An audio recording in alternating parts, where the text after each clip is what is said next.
Hey there, welcome to Motorcycles and Misfits.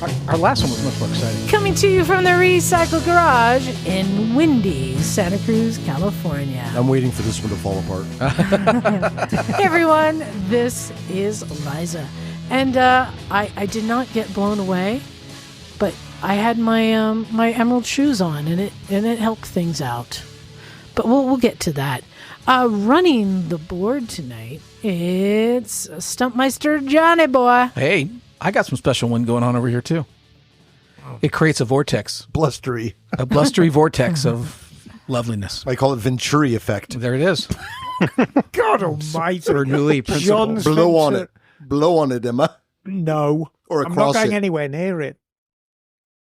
Running the classy girl couch tonight. That would be me. It's Miss Emma. Hello, darling. It's simply smashing to be here. And I would like to apologize to everyone for me not being here last week, but my sweetie took a tumble.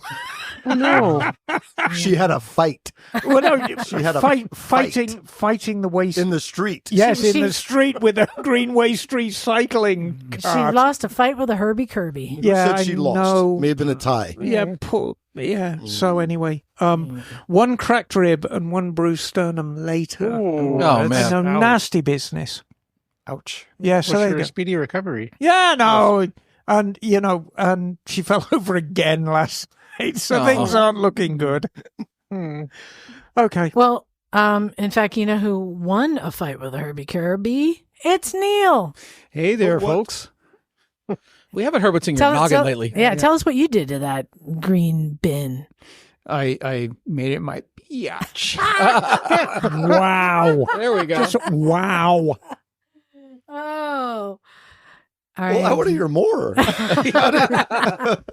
Jim, you want to expound on that at all? I do with a box of cookies. Yeah, what So you got there? For the holiday spirit, I brought some Tuscany selection box. Fantastic. Yes. And And I have been to Tuscany, and I can reveal there are cookies like that in Tuscany. All four. Yes. And there's an apricot thumbprint, not like the one in Miss Emma's box. The one in my box is an entirely different flavour This one tastes that sweet. some may describe as apricot, with the emphasis on ape. Wow. I just brought the Oreos, making me look bad. Pass the box of cookies. Bagel, have you had any fights with any garbage cans lately? I did get stabbed by my recycling bin the other day. What? It's a, oh my God, it's an Conspiracy. epidemic. Yeah, conspiracy. Yeah, somehow it got damaged, and there was like this jagged piece coming off, by the handle. I didn't even see it. Went to grab it and went right into my thumb. But cleaned it out, and it's healing well. Wow, these are quite thankfully. fancy. Oh my heck, y'all. Well, so Bagel, I guess you heard the news here about our little Take a handful. tornado yesterday. Yeah, I heard you had a little twister there. Yeah, so Everybody's still there? this is how I feel about things. I used to live in Atlanta where you'd have hurricanes and tornadoes, which scared the heck out of me. But in the South, people are like, oh, it's not so bad, but you guys got earthquakes out there. That's bad. Yeah, I'm we like, got it all now. No, earthquakes aren't so bad. Now we got tornadoes here. And I'd like to say that in the last week, we had an earthquake A tsunami warning. and a tsunami warning. Fire Malibu. And Yeah. no, but just here where we live, and now a tornado came down to Scotts Valley, which is just a couple exits away, right down the center of town on the Main Street Boulevard, flipping cars and pulling down trees. The redwood NATO. Right next to Mikey's shop. Yeah. Well, Man. And mysteriously, it turned out all the power in my house and the rest of Marina. And so now a huge portion of Monterey County is without power and has been without power since 7 a.m. yesterday. So, like I mean, they're 80,000 promising people. I just looked at it. There's like 30,000 people in Yeah, Monterey. yeah. They're promising to turn it on by 11:30 tonight, at which point it will have been off for 40 hours. So, Whoa. you know what, PG&E? Go fuck yourselves. Really? Yep. Come on, get your shit together. I mean, I know it's a storm, but bloody hell. Yeah. However, it was a nice day in the garage today. Yes. So, yeah, it came and went like that. I do have my Jeep update. You've undone everything you did. I undid everything that I did and took the top off, took everything off I put on. And then the storm came, so I threw a cover on. You took your not top off? thinking that I'd taken the top off, so it just has the bars on top. Well, I came out the next morning and my Jeep had turned into a hot tub. The cover had just sunk down in and filled with water. Yeah. Did his job, though. It did its job. And fortunately, my neighbor Evan was smarter than me, and he said, "Why don't you just siphon it out?" Because I was in there trying to, it was like trying to lift a waterbed. Yeah. Siphon it out. It's okay. But yeah, I'm taking to get it painted. So I'm doing all the prep to get it ready.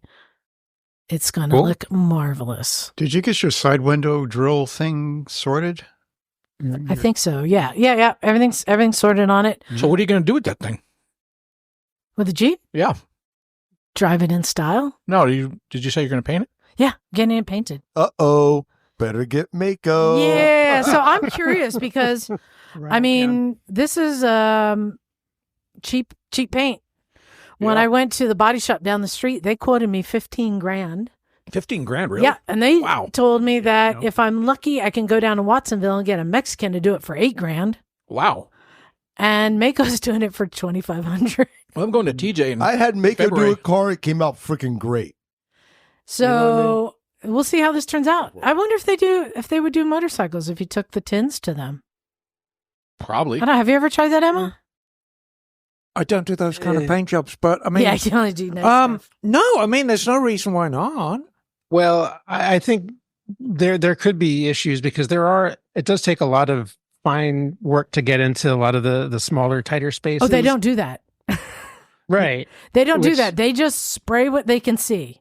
Right. Exactly. So if you want to paint a bike, that might not be the best place No, to you go. take everything off and give it to them, which is perfect. That's what I'm saying. Even with it off, you still have to get in certain angles and certain ways and not get the overspray and runs. It's a lot trickier to paint motorcycle parts. So cars. years and years ago, 20, 30 years ago, here in Santa Cruz, we had this great paint shop called Autorella. And Autorella would do exactly what you want. If you wanted a Mako style paint job, even cheaper, they'd do that for you. But if you wanted like a show-winning paint job, they'd do that for you as well. So they do exactly what you want. And I've seen some amazing paint jobs come out of Autorella. Is Earl Scheib still around? No, I don't think Remember so. Earl? Yeah. But, I've seen paint jobs come out of Mako that, it looks like somebody vomited all over the car and painted it red over the top. Parents had an Earl Scheib paint job, and they painted the hubcaps too. Nice. But so I'm trying to try a cheap paint job. But Probably painted the tires. I'm doing a lot of sanding and prep just to get things better because they're just going to spray it. Yeah, they're not going to do any of that. They'll do some. I don't trust they'll do. Are you, all. are you staying black, darling? I'm not. Oh, are you doing a surprise color? I'm doing a color change. Is he going to match the door jambs and everything? No, that's a whole nother thing. Yeah. I'm painting the door jambs black. Okay. But John, Yes. instead of talking about my Jeep, Yeah, I was going let's to say, talk about, welcome to Jeep Talk. well, it's related. Nothing I is like it. related You have to a ju- Jeep. If you have to justify it every time, it may not be. Cheap paint job. It's related. We don't do, well, we do, but I would like to talk, John, about your new bike. Yes. So you've got a new bike. I think we touched on it Yeah, we briefly. You talked got about your it a couple dad's times. bike. Yep. How's it going? You pulled up in style today. Did. Yes. Well, I put the baffles in, so that made a big difference. So Yeah, it's still loud. it's as real all loud heck. without it. Remind you can imagine what it was everyone- before. Remind everyone what bike you're It's riding. a 2010 Harley Sportster 48, 1200. So, yeah, he had open pipes on it, and it was rough. So, yeah, it's still loud, but it ain't nothing like it was. Wow. Yeah. So, I'm just tinkering around still. I've been really busy at work, so I haven't had time to really do everything I wanted to do, but, I got a couple weeks. So the 48 is kind of very much a bobber style, isn't it? It's got Exactly, yeah. fat wheels front and rear. Yep. Yep. Little peanut gas tank. It's not got the. That's been No. swapped though. Yeah. Oh, it has been swapped. So Yeah. it came with a sports. It came with a peanut tank. Yeah. Yeah. He put a bigger tank on it. Okay. So it's got a 3.5 gallon tank now. Yeah, it so looks good though. Yeah, the, it turned the out really bars nice. were good. I like the bars on it. From Yeah. your description, I was expecting something that was going to be a lot rougher, but it looks great. Yeah, it looks good. Yeah. I need to derust it. There's rust everywhere. Yeah, but it's not bad. No. You know, you don't look at it and say, "Oh, that's a rust bucket." Yeah. I can see it all. You know how that is. Yeah. But yeah, I'm excited about it. It's fun to tinker with, and it's definitely loud. Yes. So And it's got a certain glad. vibe, you I'm know. glad I'm not the only misfit. a Aside Harley. from with a Harley, with a modern Harley. Yeah, we're the Harley family, you and I. Yeah. How many so- miles are on it? 20K. Oh, okay. So he enjoyed it. Yeah, he rode. Yeah, And we should point out it is your late father, isn't it? he's very late. Yeah. He was never late when he was alive. Okay. Yeah, so I'm a Harley guy now. Go Okay. figure. And it's a nice memory of your dad. Yeah, it's fun. It's great. I'm very happy I have it. Good. I feel connected to him Because I around it. mean, it's one of those things, and we've actually talked about this recently on the podcast about bikes that may not have a massive intrinsic value, but wrap themselves around your heart for whatever reason. Yeah. And of course, this is your late dad's bike. And, I find most guys have a quite complicated relationship with their dad. Oh, I do too. But, the bike that's a is whole episode. The bike is a nice memory, Yeah. right? Honestly, the one thing we had really in common was motorcycles. So there you go. So that's really important to me. Yeah. Yeah. So fantastic. And it came from all the way across the country, All the way didn't from it? Florida, yeah. How much did it cost you to get it home? Like $800, $900. That's something like that. good. That isn't bad at all. Yeah, it is was here and I put it on the trailer on Thursday and it was here on Tuesday. Who shipped it for you? You can give them a plug. I don't know. It was a brokerage that set it up with sub people, so I don't even know. So, the I name. mean, God knows who brought Exactly. But it worked. So, I mean, when they lifted up the back gate, it had a Cayenne in there and a Mercedes Benz. So I'm thinking, okay, at least these people know what they're doing. it. Oh, okay. Yeah. But yeah, that's a great price. And I mean, for us and for anyone who's listening to the show, I mean, that kind of opens up. If you're studying eBay and you find a bike you really That's like, right. oh, it's on the other side of the country. Yeah. Knowing that you can get it from one side of a country to another. Now, was it delivered to your actual house? Or It was did you... right in front of my house. Wow. Yep. Right in front of my house. Because sometimes you can save money if you choose a shipping hub. Right. Right. No, this was a private guy. He was a Russian guy. Didn't speak any English. I had to get out Google Translate to even talk to him. And some guy with a big truck and a big trailer and just put a couple cars and a motorcycle in the back and drove it across the country. Wow. So go figure. But it worked great. It was everything was insured. I made sure it was for real. Yeah. But yeah.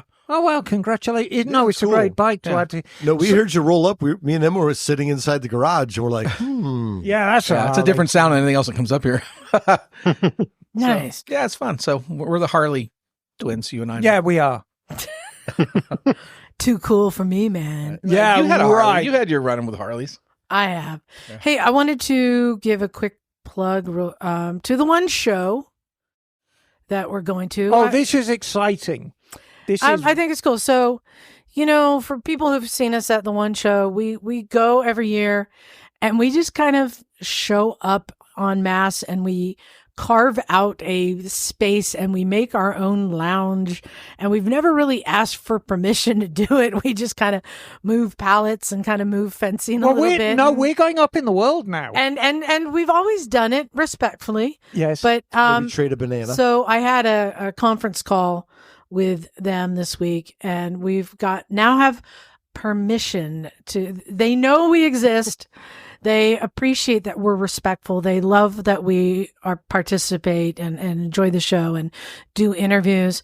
And they were creating a space for us in the event. And I'm like, Oh, wow. that's way too nice. Like, I'm not going to rent furniture and everything. So they have given us we now have permission to continue at both events, Vegas and Portland, to do our Gorilla Misfits Lounge. I love that they're just, go ahead. So come and find us. The original plan was we were going to be setting up outside. We still may. But basically, this is an abandoned bingo hall. Yeah. So I think we're going to be outside. All the vendors are outside. All Yeah. the food is outside. All the test rides. And so there's going to be more like spaces we can kind of just create. Yeah, a lot of it depends on the weather, though, Liza. If it's terribly cold, you know, Is it? you can all be outside, and there'll be one chair with me sitting on February it. in Vegas? I visit Oh, it could with get cold there. We'll have a substation. Could be rainy over It'd there get too. chilly. Listen, I went to Vegas in February 1996 with my mum, and I was driving my Lincoln Continental, and it snowed in Vegas. And at the same time, there was a heat wave in England. So it was like 70 degrees in England in February, completely unheard of. And it was snowing in Vegas. My poor old mum didn't know what to do about it.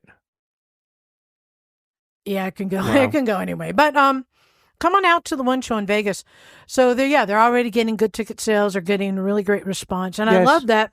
I found out that AIM Expo reached out to them and invited them Cool. to come to Vegas to do a show to basically partnering in that.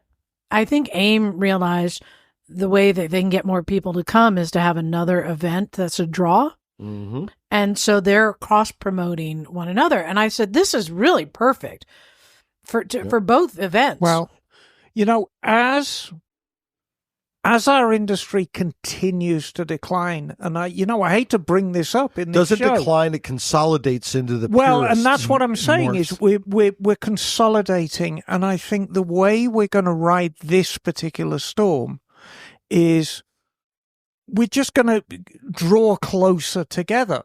And so you have AM Expo, which is basically a trade-only show for manufacturers, reaching out to a custom motorcycle show, which is basically as feral as it gets. And I absolutely love that cross-pollination. And I think it's really what's going to save our industry because, you know, it is in decline. We were thrown this wonderful lifeline because of COVID. And I mean, you know, the whole pandemic thing was a very, very bad time for the world. Mm-hmm. But motorcycling was thrown this fantastic lifeline, and it really got a second wind. But it is declining a little bit because of that. And I think it's a blip in the road. I don't think it's going to be terminal. But I think over the next year or so, we're going to see a lot of changes in the industry. Regardless, We're seeing that Vegas, now. Vegas, Yeah. baby. Where are we So- staying? What hotel are we staying at? we're staying downtown at Fremont Street. Fremont eh? Street. Ooh, Yeah. yeah. So February 7th and 8th, come on out to Vegas. Have a good Yeah, time. visit with us. And I talked to Phil. I'm like, hey, we should have like a listener like get together. Mm-hmm. Are we bringing night bananas? We are going to bring night bananas. So yeah, we'll do some sort of like get together. But I think one show goes till midnight. I don't think we need to go anywhere Right. We'll see. except for there. And then just also a plug. Desert Hair people have been reaching out to you. Yeah, I've heard from some people about the Misfits Desert Hair Motorcycle Gathering. January 16th, 22nd. Yes, which will happen in Johnson Valley OHV. So come on down. It's just an informal gathering of like-minded motorcycle people for Right. some motorcycling, dirt biking, camping, and shenanigans. So far as Misfits go, of course, you'll be there. Scotty? Scotty has other things to attend to, but Stumpy's going to be there. So Fantastic, me, Stumpy Sir John. Craig, Craig's going to be Craig Zilla's going to be there. Breakaway Matt. I think Mikey 3 times. Mikey three times is looking for And a bike Posse. right now. I told him, yep, he should get a bike and get that. But yeah, Mikey's coming, and then I've heard from a few listeners too. So yeah, Well, and then gonna have us a time. April 3rd through 6th is our rally in Hollister Hills. Yeah, I've been talking to somebody who I think is going to be our VIP guest. I'm not going to announce it yet because we're still locking it down, but things are looking good that this is going to be another good year. And then Emma,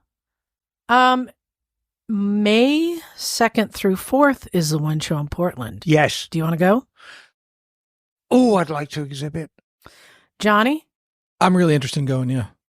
Because I Jim? can't go to Vegas. I don't know because it's still motorcycle season. Mm. It's always motorcycle season. That's pretty good dirt bike season. Bagel will be there. Even If though I am around, I will be there. Oh, come on, Bagel. Where are you going? I may be going to Hawaii. We'll see. Aloha Ois. um, Mohalo. It's not really a one-show bike, but I think I would like to take the 850 up there. I think you should.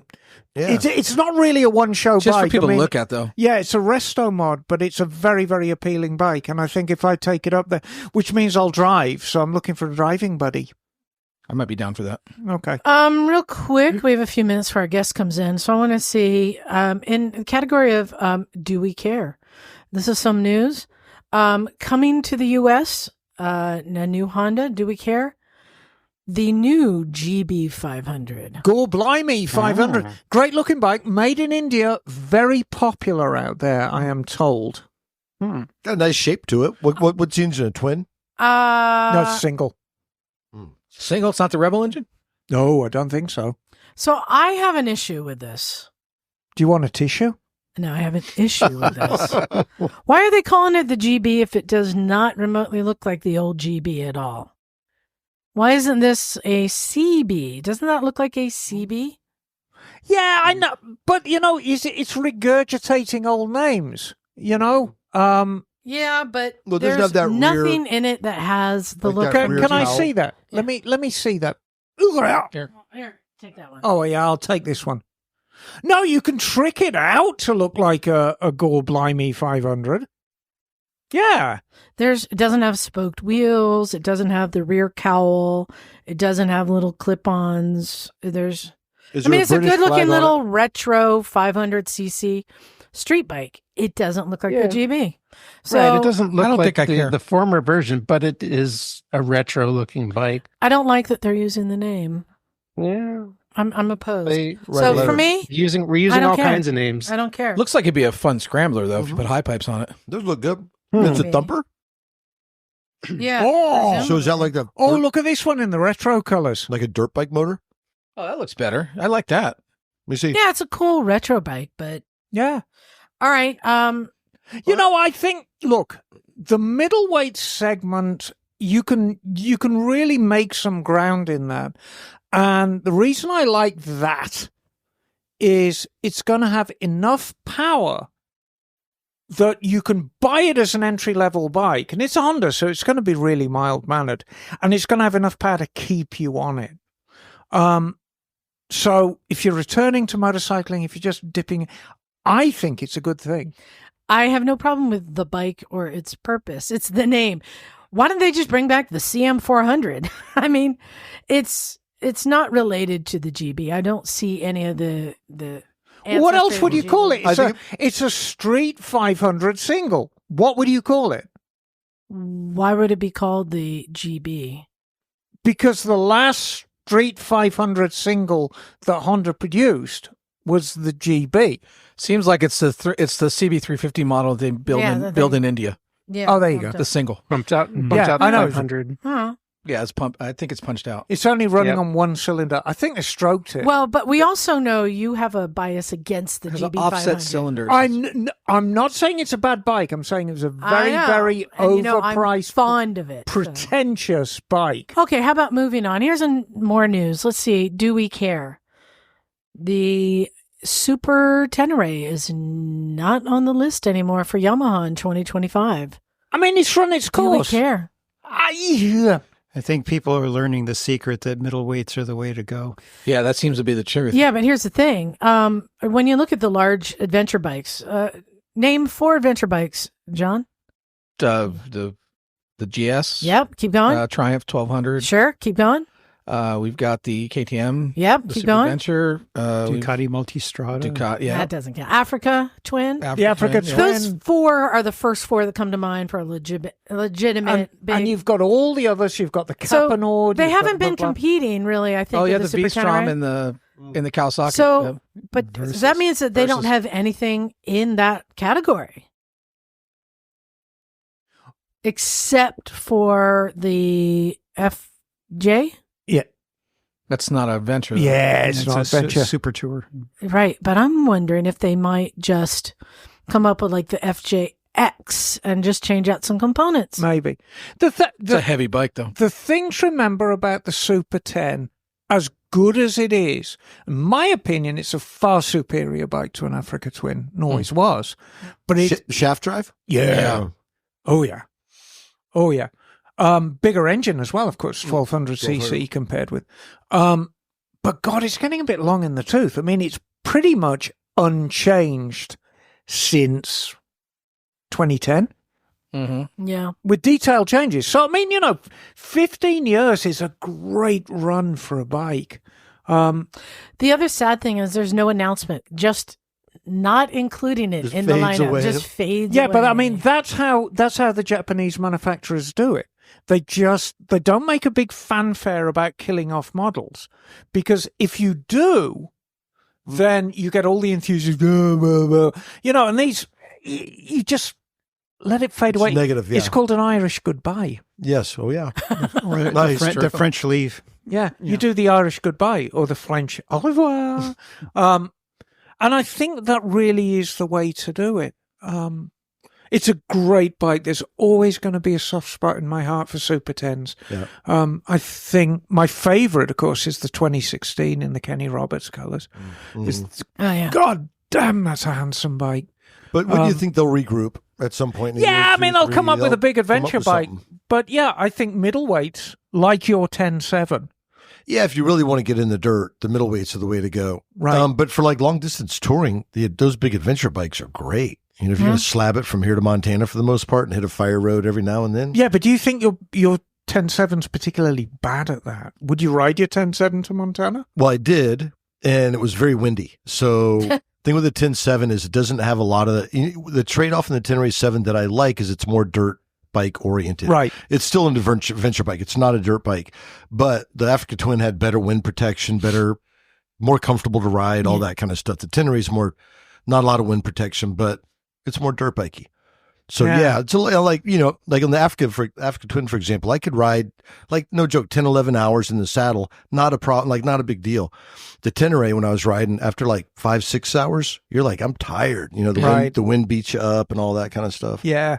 Anywho. Well, there you go. It's gone. Raise a glass to the Super 10. Right up with the Bye, homie. Super 10. So, it's December, and even though here in California we don't really get winter so much, it is the holiday season. And to help celebrate the holiday season, as I like to call the time for giving, I thought it would be nice to bring on some guests that represent different nonprofit, like motorcycle companies. There's a lot out there. John, you're in the nonprofit world. I am, yep. This is the time of year everyone needs a little bit of help, right? Yeah, this is the time. Break those This is the checkbooks time. out, baby. Well, it's better than the show when we did the airing of grievances and Emma hit that guy with a shoe. So I like this idea better. So I found out about a great nonprofit I hadn't heard of before, and it so perfectly aligns with who we are and what we do. And so I have invited Krystal Hess from Motorcycle Missions to join us all the way from sunny Texas. Krystal, are you there? I am here. How are you guys Hey! So, Krystal, there's so many stories to unfold here. Can you first just tell us what Motorcycle Missions does? Absolutely. So it's a 501c3 nonprofit. I started in 2016. It's a nonprofit that works with PTSD veterans and first responders through motorcycle therapy. We do it kind of in the non-conventional way. We don't just get on our Harleys and go for a long ride. We started doing it with motocross classes and welding classes. Cool. And what we call a build mentorship program, where we actually teach the guys and girls how to build custom built motorcycles on the pro and competitive level. So we started with those 3 programs, and now we've expanded our throttle therapy programs into we do track days now, adventure bike riding, land speed racing. We have a kids program for the vets, kids, or Gold Star kids as well. And so I mean, we have this program. We're really proud of it. It's grown over the years. We are based out of Austin, but our bike builds we've done nationwide. We just finished one in Phoenix, Arizona with a pro bike builder named Paul Yaffe. Yeah, no, Paul Yaffe. Him? He's been around. He's been around. So Yeah. finished our last bike build, which was bike build number 15. Wow. with him. So yeah, so we that's what we do, and we really use motorcycles in every way that we can to get guys out of their heads, meeting like-minded comrades. Just giving them a reason to want to get out of their house on a Tuesday night or a Wednesday night or a weekend or whatever it might be, doing something constructive. And we're really trying to foster a family atmosphere where you can bring your families, but what we're trying to create is making these guys into a family themselves. And so we've enjoyed seeing many veterans go through our program. They stick around, they become what we call alumni, and they often are invited back, to keep participating. I mean, we take the guys to motorcycle rallies. We've done Sturgis, we've done Ocean City, Maryland. So Ocean City Bike Week. We've done Daytona Bike Week. MotoGP? MotoGP every year. We're in Austin, Yeah. Texas, so we have to. We're so actually, Circuit of the Americas sponsors my vets with tickets every year. So we get to send 30 vets to MotoGP Friday, Saturday, and Sunday. So wow, that's 30. That's 30 That's great. times 3 days. So if some of them can't go all 3 days, then we've technically got 90 tickets from them. So we've been very fortunate to have that. Done Arizona Bike Week as well. We've done an all-female bike build in Temecula, California, with the Dofo Winery, which is out there. Yeah. If you've ever been there, they have a really awesome collection of motorcycles. And Mr. Dofo himself mentored a bike build that we had there in 2019, pre-pandemic. So we were lucky that didn't get snagged by COVID, but it went well. So yeah, we've done a myriad of things, and we just keep going. We've got a 5,000 square foot shop in Austin. We do welding classes out of and do some bike projects, and we have an event we do the first Friday of every month where we just open the shop up to whoever wants to come and use it. We have lifts, we have welding equipment, welding machines. We've got TIG and MIG, got tire machines, lathes, any of the tools that you need to work on your bike, we've got them. So we open the shop up on first Friday of every month for that. So yeah, so it sounds exactly like what we do here, except we do it out of 125 feet and a dead possum hanging from the rafters. But Krystal, if we can touch on, I'm always very, very interested with programs like this, how they get their start. And if you're okay, because you've got quite a story. Yeah. If you would share at least some of your story and the why behind it. Yeah. Yeah. And the why behind it, because this is an amazing program. I mean, I sat down and I studied what you guys do, and I studied your story, and this is an amazing story to be told. Well, thank you. So in the time when all of this was the beginning or the origins of motorcycle missions was percolating, it wasn't a great time for me at all whatsoever. But I left an abusive marriage in Canada after when I turned 30. That was 12 years ago. I left Canada, left an abusive marriage, moved down here to Texas. I have dual citizenship. I have family down here. I have family in California as well. So I moved to Texas, thought I'm going to start my life over. I'm a nurse. So I thought I'll just pick up my nursing there. I got licensed here in Texas to be a nurse.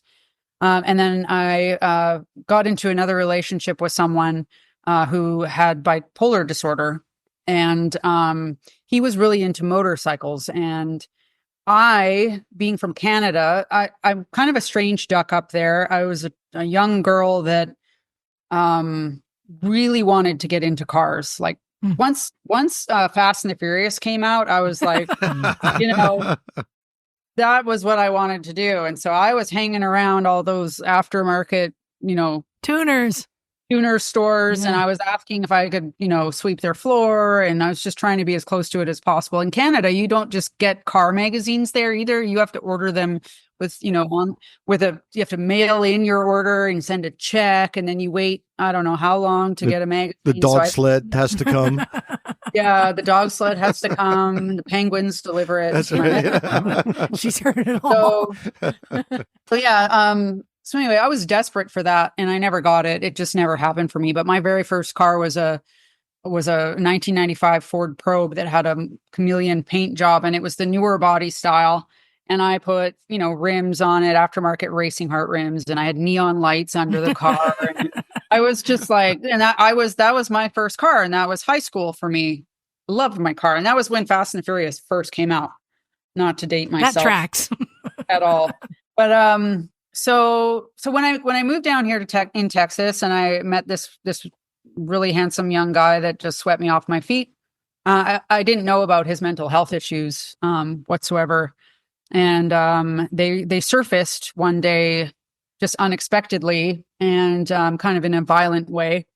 And he ended up trying to kill himself, but involving me in the process. And in that, prior to that, he was teaching me how to build a custom built motorcycle. So we had purchased a bike lift together, purchased a bike, had it on the lift. We tore the whole thing down. He taught me how to powder coat. So I got my start working on bikes before I ever knew how to ride them. But kind of in whatever mental break he had in this moment, he took the motorcycle and tore it apart and threw it in the van with himself and took himself, wanted to end it all. But anyways, what ended up happening was he ended up after being committed to a mental hospital, he almost lost his life.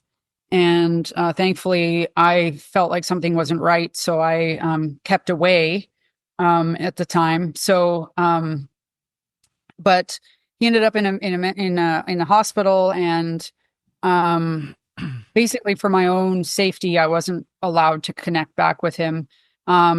He did go on to, live a life after me for a little while, but then he finally did decide to take his life, and he was successful, unfortunately. So in this whole situation, not only did I lose somebody that was very close to me and that I thought I was going to spend the rest of my life with, you lose your idea of what your future was like with this person. But then I also had a bunch of money tied up in this bike and in a bunch of motorcycle equipment. And I'm a nurse from Canada, and I know shit all about motorcycles. Like, what the heck is a swing arm? What is this? What is that? I had no idea. I'm like, this is a caliper bracket? Cool. I don't know. And there were just so many things like this motorcycle, when the insurance company got a hold of it, it was just unrecognizable. It had his blood all over it. It was just very traumatic to see it that way. And, I felt like he did die that day, because essentially to me, he did. And then, I thought this was a mistake moving to Texas. I'm going back to Canada. So I went back up to Canada, spent my summer there, trying to get my head around everything. Went to Thailand with my best friend. So I had a little girls trip, and then came back and had to deal with all the shit that I'm paying storage on in Texas. So I start listing stuff on Craigslist, eBay, and don't know what anything is worth. Don't even know what it is to know what it's worth. So, anyways, I figured it out, and I met some guy that, those people that you meet in life that they're horrible people, but if you didn't meet that person, you wouldn't be where you are today. I have another one of those. So I met this guy that wanted to buy my tire machine, and I put him in my phone right after he bought it. Tire machine asshole. Tire machine asshole got a hold of me because he saw my bike on a Craigslist app. What kind of bike was it? So it was a Suzuki Hayabusa. Okay. That's not a bike. That's not a bike that I would ever I would ride today. Now, we use Suzuki Hayabusas in our land speed racing program, so I'm not saying we don't own any. Right. Yeah. But it's not a bike that I would ever or could ever ride.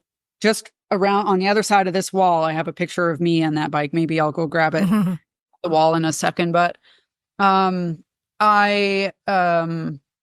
bike, it was on the pallet, and the insurance companies didn't know what to do with it. So they said, we'll give you $2,000 to put it back to stock. I'm like, well, there's like 30 grand in aftermarket parts on this bike. So no, I'm not going to settle for that. But anyways, Tire Machine asshole, he wanted to buy the bike. And I was like, well, you're going to have to convince me, give me a really good deal if you want me to sell it to you, because I don't like you.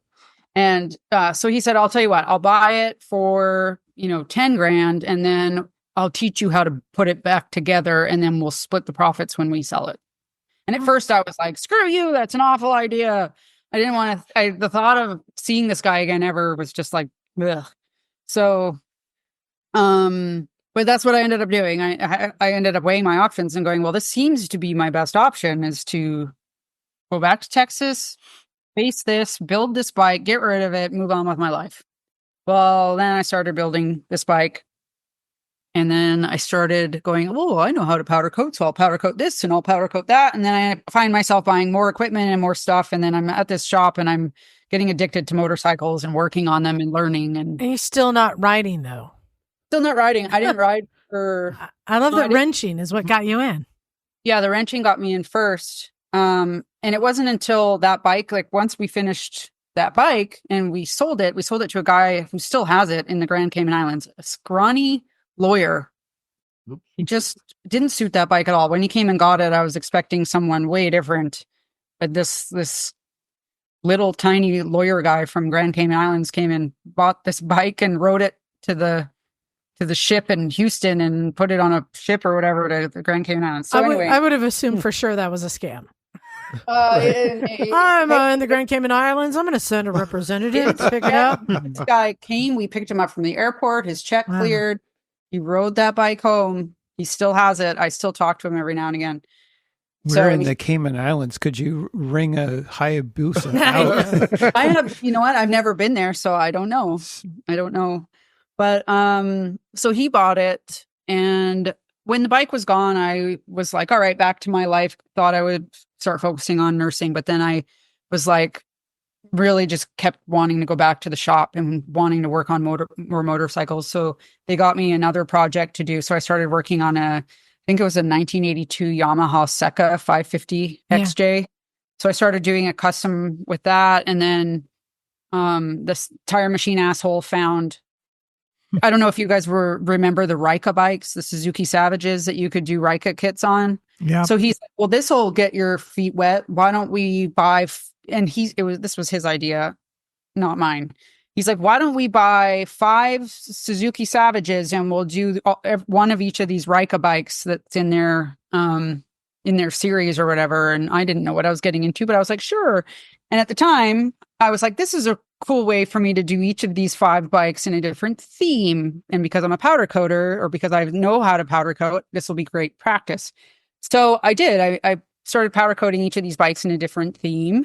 And that's where my powder coating started to take off. So I rented a little storage unit down the street, like one that you rent to put your mattresses in and stuff. I can't believe they let me do that. But it was a family-owned company, and they knew me from somewhere else. So they said, sure, no problem. So they let me rent this place. I had a sandblaster in there. I did my powder coating in there. I had an oven. And I started going to bike nights. And I started handing out my card. And I called my company Ricochet Customs because I was super into, I was in a women's pistol league at the time. And that was new and exciting to me because I'm from Texas or from Canada, and we don't have those there. We don't have like women's pistol leagues. They frown upon gun ownership there. So when I moved here, I really got into that. So I called my company Ricochet Customs, and I started powder coating whoever wanted to hire me. And I ended up powder coating like over the years for the Ferrari dealership. They hired me. I got into ceramic coating, so I was doing that. There's a company called More Speed here in Austin. They're all exotic cars, so I did a bunch of their ceramic coating and powder coating for their customers, and then the Ducati Austin store, and then just anybody and everyone who wanted, their motorcycle powder coated. I was like the boutique powder coater, so everybody knew me as the powder coating chick, and so I started a business out of it and made a name for myself in the industry. But at the time I was, still working on bikes and stuff. But when I first started and I was handing out the card and everything, I was still at that one shop working on bikes, building those 5 Rika kits. And I was outside and there was like a Suzuki Intruder sitting there, a little blue one. I think it's like is it like a 250? I don't even remember what an Intruder is, but I sat on it and I was like, hey, can I ride this? And he's like, do you have your license? And I'm like, nope. But I'm like, but yes, I do. I lied. There you go. Said I had my license. And I just took it. I just started it up. But I did that after YouTubing how to start a motorcycle in lunch. And I stood there for like maybe 15 minutes. I watched it a couple times, and then I had to watch one how to shift a motorcycle. It's like, and Wow. when you put it in false neutral and you're not sure of the gears and it jerks on you. I mean, that stuff all happened to me. I think I dropped it once, but I brought it back without a scratch, thankfully. And then the rest is history. So I started riding after that. And Do you have your license now? Oh, yes. Okay, yes, good. yes. I got it, I think, within the 3 months following that one day. So, yeah, no, I've done tons of track days, motocross. So through your relationships, Mhm. can we say that you survived some harrowing relationships, which maybe had PTSD, and is that how you connected that working on bikes, riding bikes is a great, as you said, the throttle therapy? Was that like, were you aware of that was happening? I wasn't at the time until it wasn't there. So like when I went back to Canada and I was in my head a lot and I was, just not in a good space mentally. I was, finding myself going to some very dark places myself. And just, I noticed that when I was working on the motorcycles and stuff that those things went away and they didn't bother me as much and it was much easier to cope. But then the other thing too that motorcycles did for me is introduce me to, like, being new from Canada. I didn't have very many friends here. Community. So it just opened a floodgate of relationships for me that I still have to this day, that are probably some of the valued relationships I've ever had. And if it wasn't for motorcycles, those would not be there. So some of the most important people in my life came from motorcycles. So I think that's a commonality with all of us, Krystal. I mean, once you dive into the culture, and the deeper you get into the culture, you're never short of friends. Yeah, no, I agree with you on that 100%. So, and the biggest thing, I've got some history with knowing a little bit about mental health problems. And the thing I like the most about your program, if you are somebody who's really either suicidal or on the verge of it, they're just, I'm not relevant to anything. The world would be better off without me. And that seems to be a common theme amongst people who think that way. And to give them a purpose, a focus that you can actually do something and do something productive for yourself and for other people and gain some relevance in life as well. It's absolutely wonderful thing. I think it's an amazing program. Thank you. Yeah, we've had a lot of feedback from our vets. Like we had one in Colorado that we did a bike build. We did a bike build there.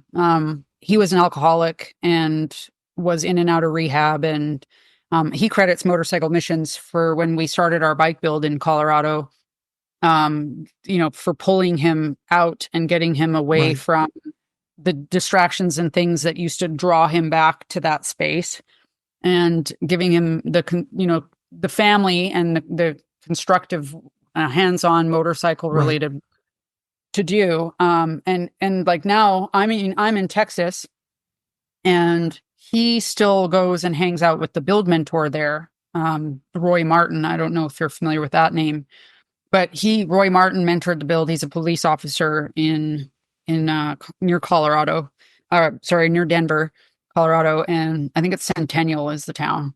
And so they've created a relationship. So now I see Chris all the time. They're hanging out with Roy, and they're working on bikes together in the garage and going to events together. I saw pictures of them at a concert the other day together, and they're in Colorado. But like, I get to look vicarious through them and see my vets having a good time together with the relationships that were formed within Motorcycle Missions. And I have countless cases of that here in Austin, because this is the home base for our mission, and so we've got a lot of friendships that have just blossomed, and guys who've been pulled out of tough situations. We've had a number of our guys use us for community service, and so we've helped them out of spots where they can actually pay off their debt to society, and, by volunteering on motorcycles. And then turns out they want to hang around and be part of it. And then we see new amazing things coming out of that as well. So, I mean,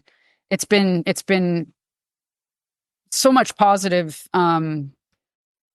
things that we've just witnessed coming in and out of this program. It's what keeps me going in times when I feel like quitting, because at times, like, I work full time as a nurse, so this is my part-time but full-time project.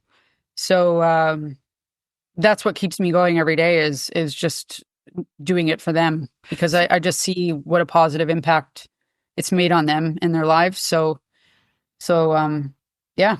So what is the criteria for somebody to participate in these classes? Yeah, I was going to ask that. Do they find you, or do you find them?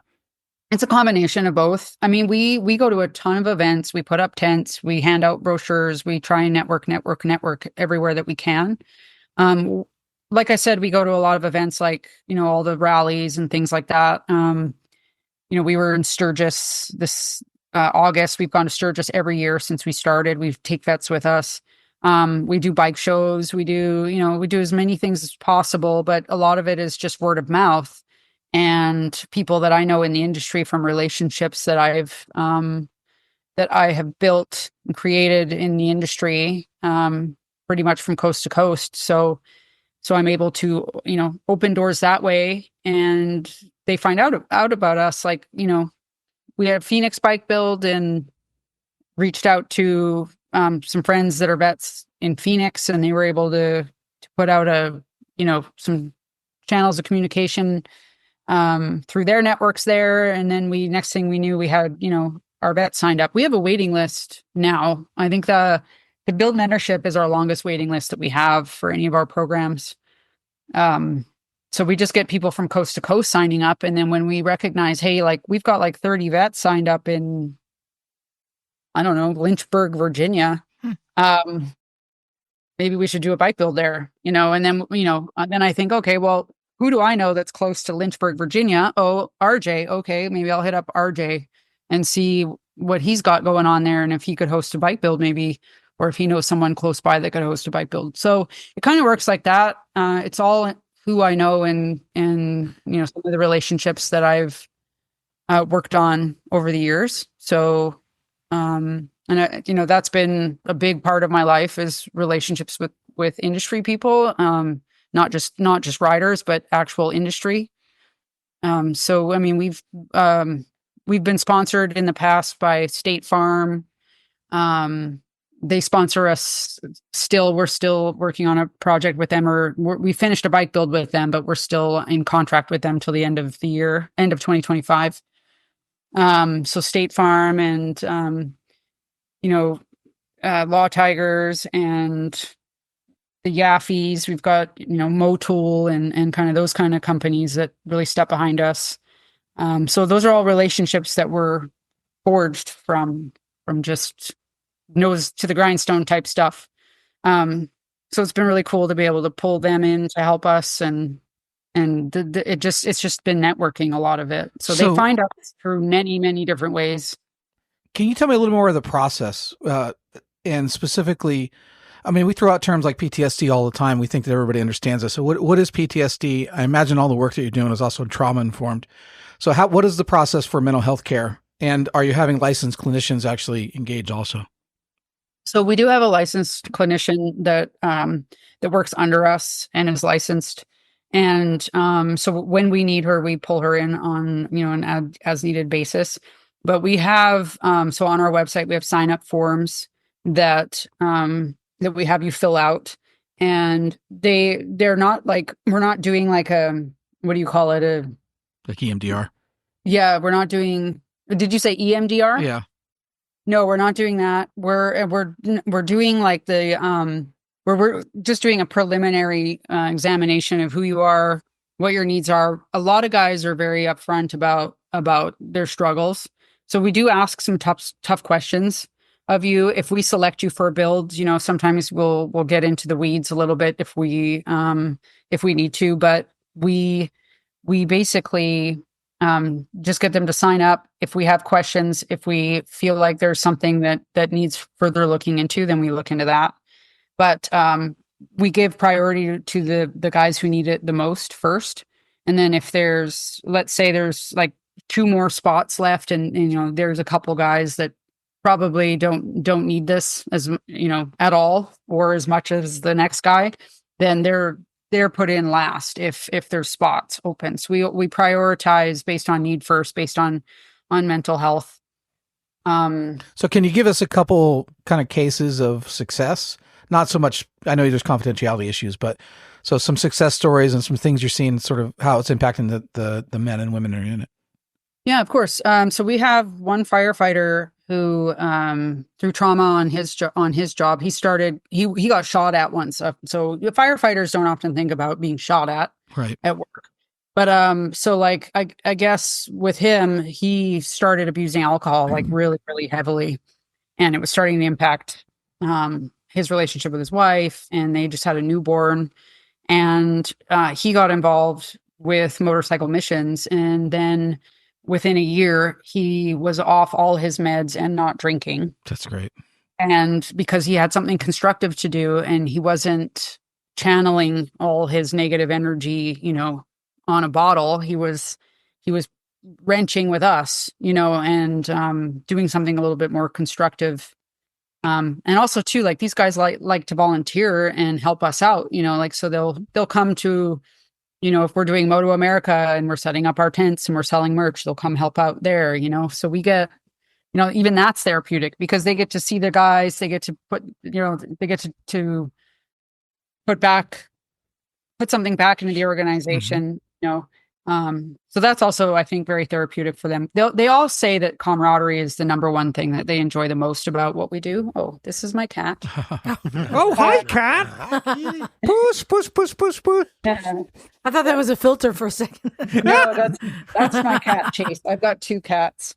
So can I focus a little bit on when you say you do a build? So we're going to do a build. So let's go back to, say, your friend in Lynchburg, Virginia, and I know it's a hypothetical situation.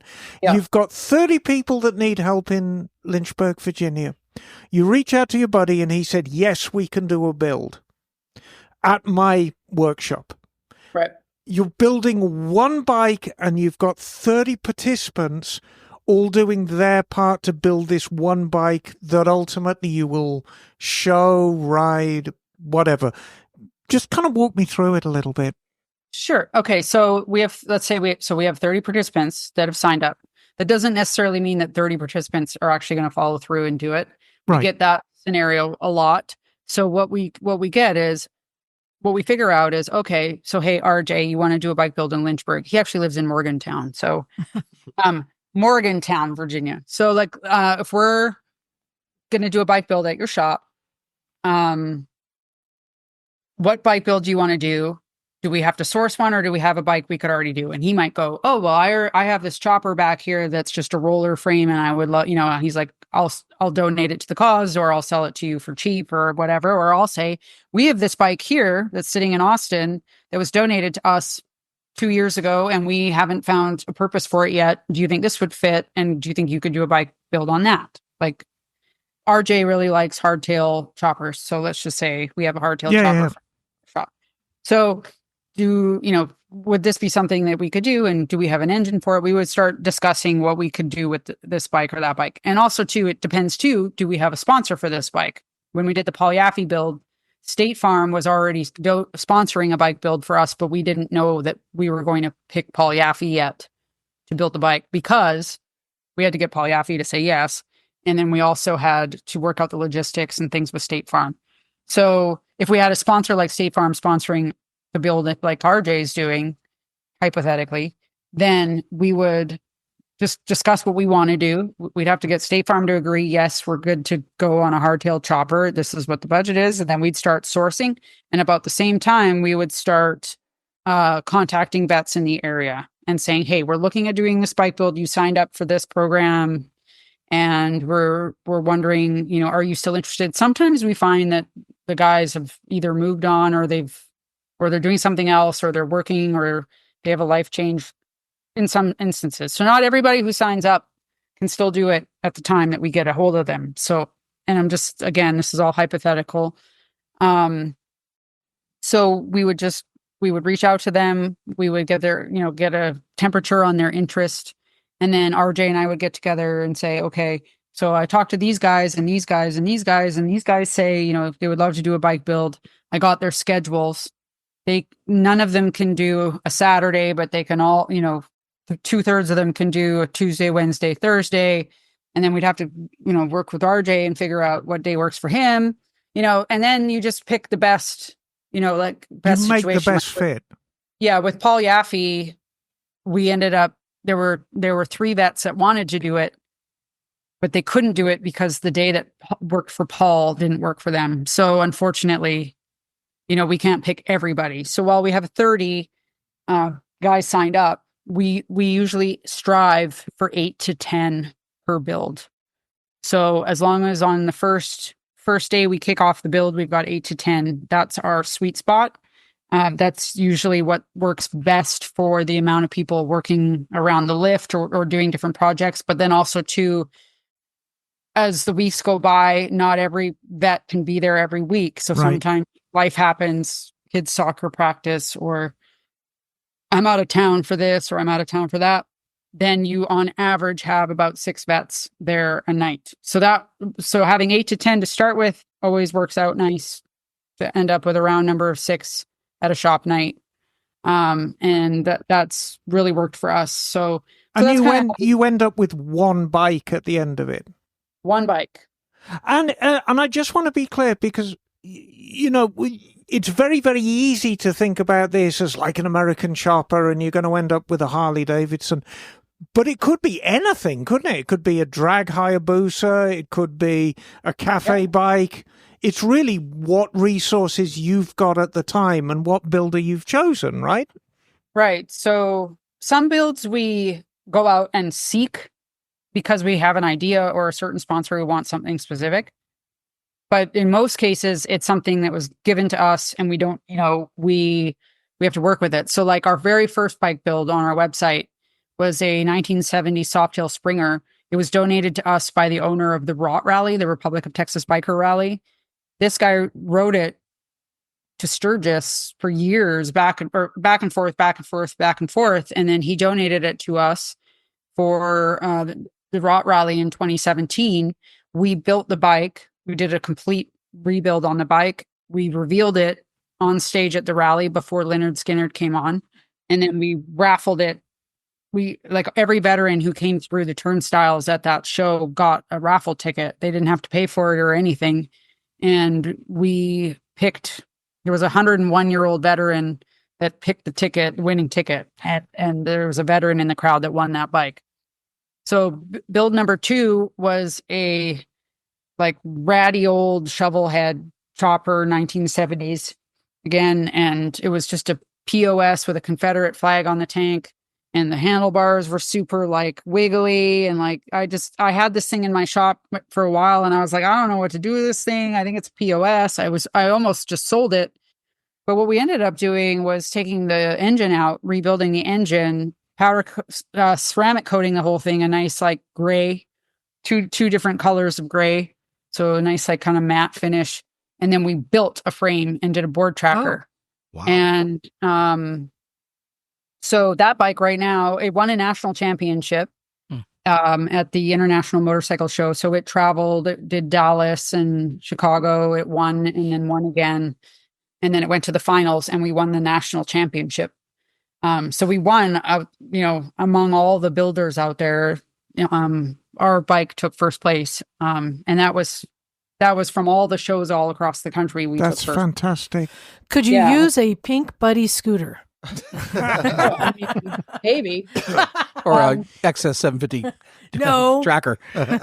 So I've done an XS 650 board, like a board track kind of bike, board tracker. My brother and I did one in a champion frame, a flat tracker. It was cool. Yeah. So, so that bike won a national championship. So that was our second bike. Our first 3 bikes were Harleys. Our 4th one was a Triumph. Oh, cool. 5th was a Ducati.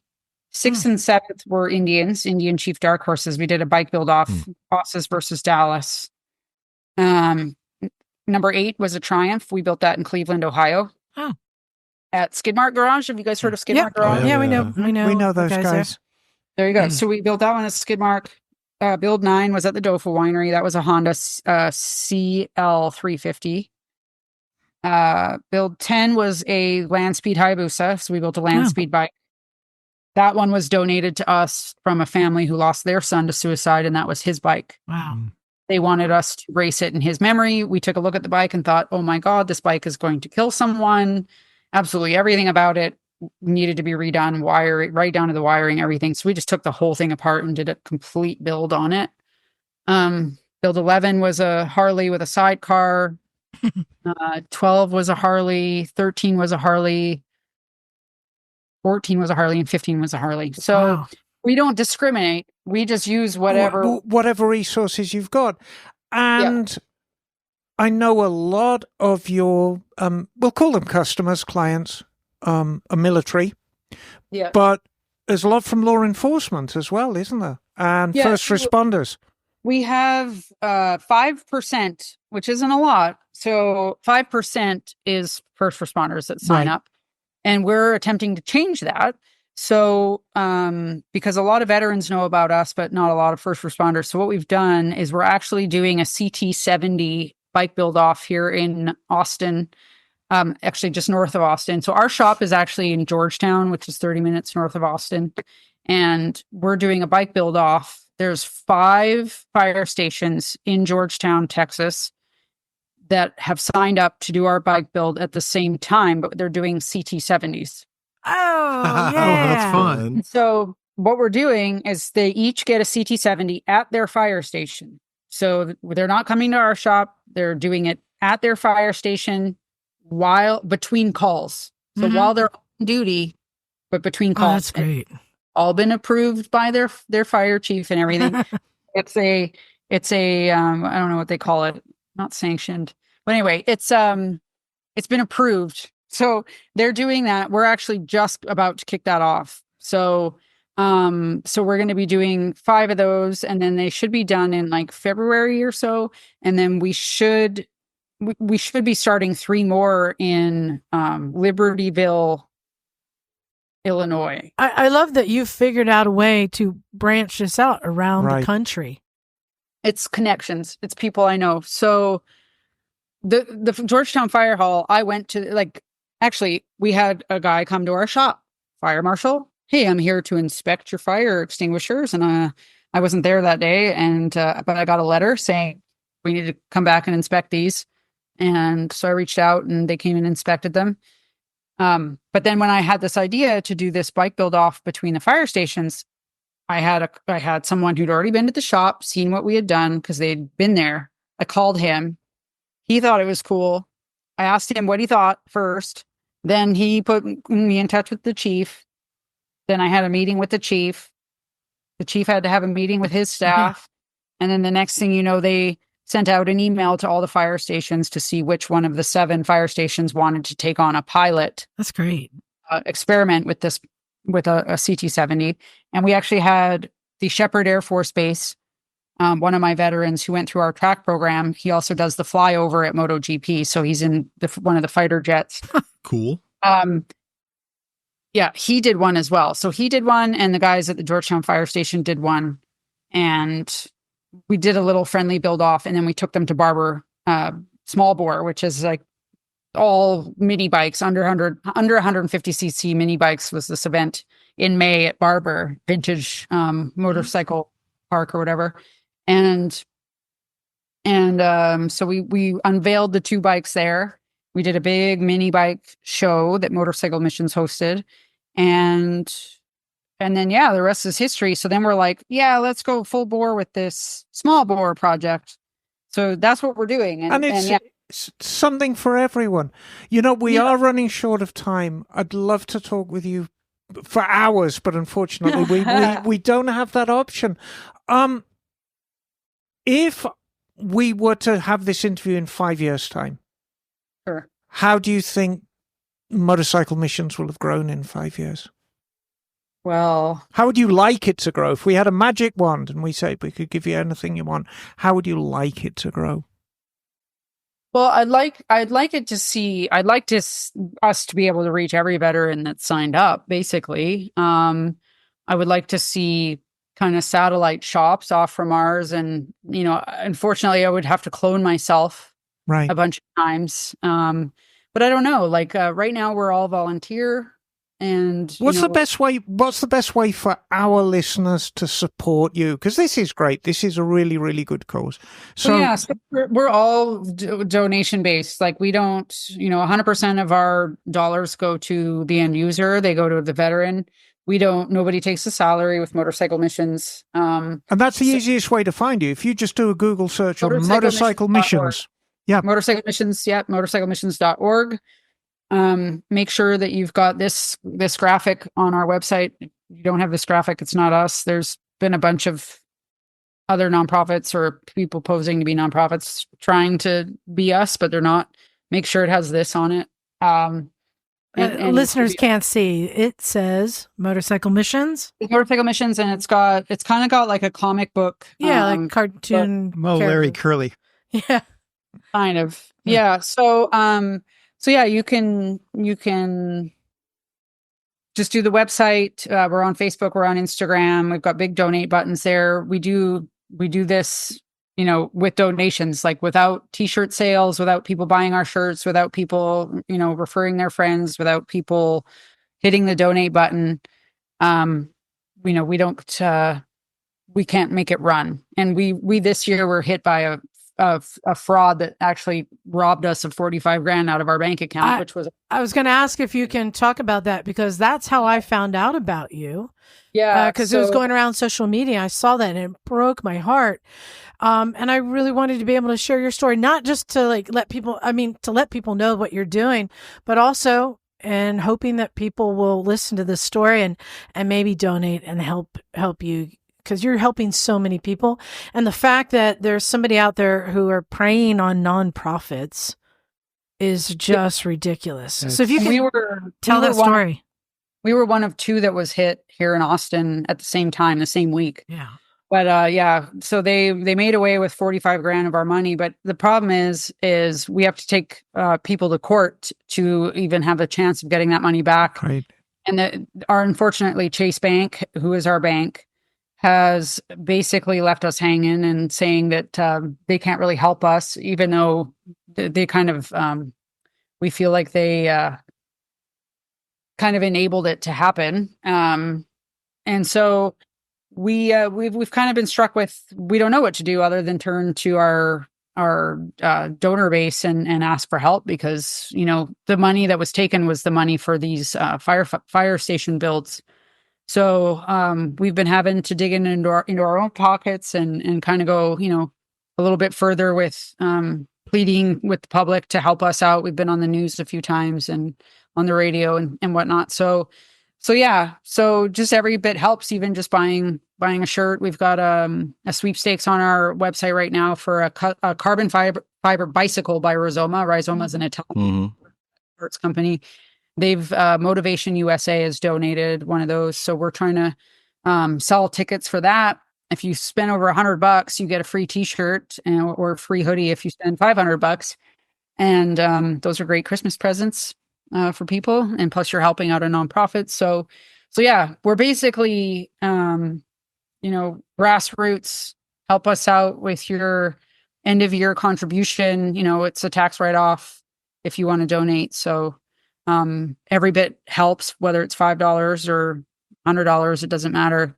It all goes to the same place, and it all helps. So I'm curious. I'm curious, Krystal, you talked a lot about, the bikes you built and all that kind of thing, but maybe something that tells the story a little better. Was there a group of people? I was going to ask what your favorite bike build was, but then I thought about it. Was there a group of people in particular that really struck you as like, wow, this is so powerful. This is why we do this. This is why this is important to me. Was there one group that built a bike that really speaks to what Motorcycle Missions is about? Well, that's really hard because there are different stories within each build. I would say the all-female bike build, I mean, I think it was really cool because a lot of them were very reserved. They were all military sexual trauma victims. And they were all really reserved to A, work on a motorcycle, B, go out to some strange man's shop. Even though I was going to be there and there were other girls going to be there, it was a little, they had to really put a lot of faith and trust in me. And the other day we posted something, I can't remember, I think it was the picture of the bike that they built. And one of the girls commented that that was the best experience of her life and that it was life-changing. I mean, that was just a comment she left on Facebook. And it just, like, that's the kind of thing that makes me go, okay, I'm on the right path. I'm doing this. Like, I got to keep my head focused. And it's people like her that I'm doing this for. I think probably build 6 and 7, which was the Austin versus Dallas bike build off. Those guys are very close. They're all friends. They all talk to one another on routine basis, so like they're just, that core group build 6 and 7, they come out to a lot of our events together all the time. And, some of them go to the park together with their kids.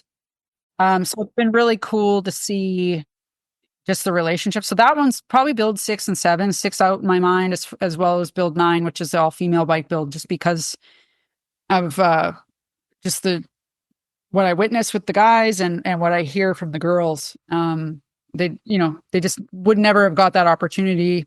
It just helped with the girls. It helped them really build confidence and they really got to do something outside of the box. I think they really appreciated that because, a lot of time women get shoved into this one specific corner that, women do this. And they really appreciated doing something that wasn't within society's norm. So I thought that was really cool. But I think they all from every single build have something unique. Every single one that I can think of. So that's a really difficult one. But I think that it's really cool. I really love all the classes and all the different stuff that you do. I wanted to go over this a little bit because the other thing that I like, I'm looking at this list. You offer a welding class, and there's also a first aid class. Like we did this at our rally, the like first on the scene kind of thing. But it's open to anybody. Like a civilian can pay to take the class alongside like veterans who are able to get access for free. So anyone can come and participate in these things. If they don't qualify, then they can just pay to do it, right? That's right. So, I mean, the build mentorship, no, we don't offer that. But welding, if we have the space, let's say, like we typically have the space for 10 participants for one of our welding classes. We have two TIG welders, 2 MIG welders, and we usually have 4 instructors. But let's say we have a lighter class. If there's a civilian who wants to take the welding class, if they want to pay, that's a donation to Motorcycle Missions that goes into our donation. Then they can take the class. If they want to do the accident scene management class, as long as we've taken care of our vets first, if there's room and we can have you there, then yes, you can participate, pay. That's a donation to Motorcycle Missions. So can I briefly stop and talk about that? Because I completely forgot. Accident scene management. This is great. And what you do, I'm guessing this is for just anyone who's in a group ride, one of their friends goes down. What do you do? Yeah, that's exactly right. So we have a certified instructor Her name is Penny. She comes and she teaches, she actually goes all over the country with this. So she teaches all the Law Tigers guys. She travels all over the place. She does accident scene management. So you're learning, controlling bleeding. You're learning how to safely remove a helmet from someone you suspect might have a head injury or a neck or back injury, so that you don't do more damage, how to do CPR on those people, how to roll, how to all that stuff. So what do you do when you're first on scene in a motorcycle accident, or you come on a scene of a motorcycle accident and they're needing assistance? So that's been a really cool class. We also do MSF courses too. I don't know if you said that. Yeah. So we do MSF training. So basically, if we get people who sign up to any of our classes, we say, okay, but you have no experience. They're like, right. Okay. So please come out to our motocross class. Because what we do with the motocross class, we have a big dirt field. We take them out there and we teach them. They can just go in circles for hours and learn throttle. Do you provide the bikes? Everything's provided. None of our programs require you to have anything except hopefully clothes on. Pants. Show up with pants. Hopefully. It's just recommended. So yeah, they show up. We have all the gear. So we have boots, helmets. We have all the motocross gear. If you come into a track day, we supply boots, track boots. We provide the leathers. We even provide lunch. So we provide meals. We provide equipment. We provide water.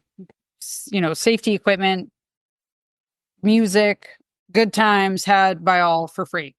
So we do provide all of that stuff. They just have to show up. That's it. So when they're new riders, they come, we take them in a dirt field. They get to ride around in a circle until we feel confident that, hey, maybe they're ready to go with the other guys and go hit the actual dirt, like the actual motocross track. If they want to do that, if they don't want to do that, we have trail riding there too. They can go on the trails. We take them out. We have coaches that go with them. And then if they want to get their motorcycle license after they've shown us that they have proven themselves to be safe on a bike and at least understand the basics, then we put them through an MSF course. So that they can get their motorcycle license. And that's a 2-day course. Plus there's an online portion. So they have to go ride. They do 2 days of riding and then the online portion before that. And then they can go get their M endorsement. So fantastic. Yeah, I absolutely love everything that you're doing. We're friends with the guys over at Motorcycle Relief Project in Colorado, where they take people, out on a ride. But this is like that and so much more. No, this is complete. This is basically, it's complete. You can learn how to ride a bike. You can learn how to build a bike. You can learn how to race a bike. But I think it also comes from your experience wrenching first and how good that feels to actually fix something or build something or figure something out. And I think a lot of motorcyclists aren't into wrenching and don't really get that. They avoid that. And this is something we encourage people to do. And you've figured that out already. Well, and I think for a lot of them, they don't want to do it because they don't know what to do. Right. They know that they can do it, and they just see they also see the bill when they go take it into their guy, and they think, oh, this must be like brain surgery to work on carburetors or whatever. But we can take carburetors out of a bike and show you that it's not rocket science. You can do this yourself. You just have to have a little bit of guidance and some carb cleaner and some other tools, and then you're good to go, and then you've done it yourself. And this is such the beauty of what you do, because a lot of people, if they're suffering from PTSD, if they're suffering from mental health problems, it's like, oh, I'm useless at everything, I can't do anything. Mm-hmm. A lot of them can be really timid. We do an intake and an outtake survey. Right. They come in and before they leave, after the end of whatever they've gone through, whatever program. And, so we kind of get what we often see is, when I came, I was nervous and I didn't think I could do it. And then, man, the instructors were great. And it was so laid back and easy. And I just found myself welding a box together, by the end of the afternoon. And now I know that I can go home and I can build that thing that I've had in my garage for, 10 years. And the confidence level just goes up. Yeah, we've had guys actually go through our program. One of them that went through our program got a job with Paul Yaffe right after. Another one went and got his welding, is actually getting his welding certificate right now. He's in school. So he didn't know he liked welding until he learned how to weld through us. And then he was like, I actually think I want to do this as a career. Great. So now that's what he's doing. He's pursuing, his certificate in welding. And so, we see things like that all the time. Guys learn how to work on a bike with us, and then they go and go to MMI. We've had 2 of those. So it's been rewarding to kind of, it's not just working on the mental health problems. It's also building their future and kind of preparing them for something new. Wouldn't have ever normally had the opportunity to do if they weren't introduced to motorcycles. So since we were doing hypotheticals, I want to throw out another hypothetical. Let's say you have not somebody who's looking to enroll, but somebody who maybe owns a shop, who happens to have a shop near a military base with a lot of military people. Somebody who has dreamt a long time of building a stretch Busa project. How would that person go about reaching out to you? Krystal, I'm going to stop Liza there. I own a motorcycle shop. It's very small and very humble. I'm very, very close to quite a large military base. I'm more than happy to donate a little bike to you. Oh, that would be awesome. And Liza's going to get so mad with me now. I have a 1965 Triumph Tiger Cub. No, Emma, I'm saying donate your time because you've already learned how rewarding it is helping people. I'd be happy to do that. Maybe if there's anything she I has can people do. out here in California who are looking for somebody to there's help so much them build room in that something. shop. I'm Exactly. already working with the Naval Postgraduate School to do maintenance classes for active duty members. And this is a project I'm working on with MPS right now. Wow. But that's with active service members. I often feel that the ones who get discharged, the ones who leave and are still suffering from PTSD, they kind of fall through the cracks.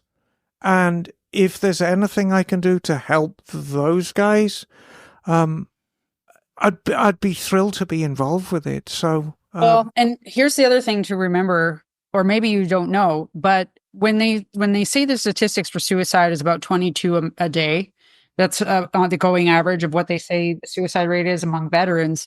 Well, so 1 in 3 first responders, and then we've got basically, I'm trying to remember the statistic, but veterans and first responders, especially veterans, when they come home from service, our war in Afghanistan, we just pulled out of Afghanistan, right? So those guys were just spending 10 something years over there. Some of them multiple tours. They missed out on their child's birth. They missed out on their kid going, walking. They missed out on their kid graduating. Some of them. And then we've pulled out of Afghanistan and they've lost in the meantime, a dozen buddies over there. And this is now all for naught. Right. Right. And so what we're seeing is we're expecting actually an increase in suicide over the next 10 years because of our withdrawal from Afghanistan, because a lot of guys, and I hear it from my own guys, that they're struggling with the fact that what the hell did we just go through all this for?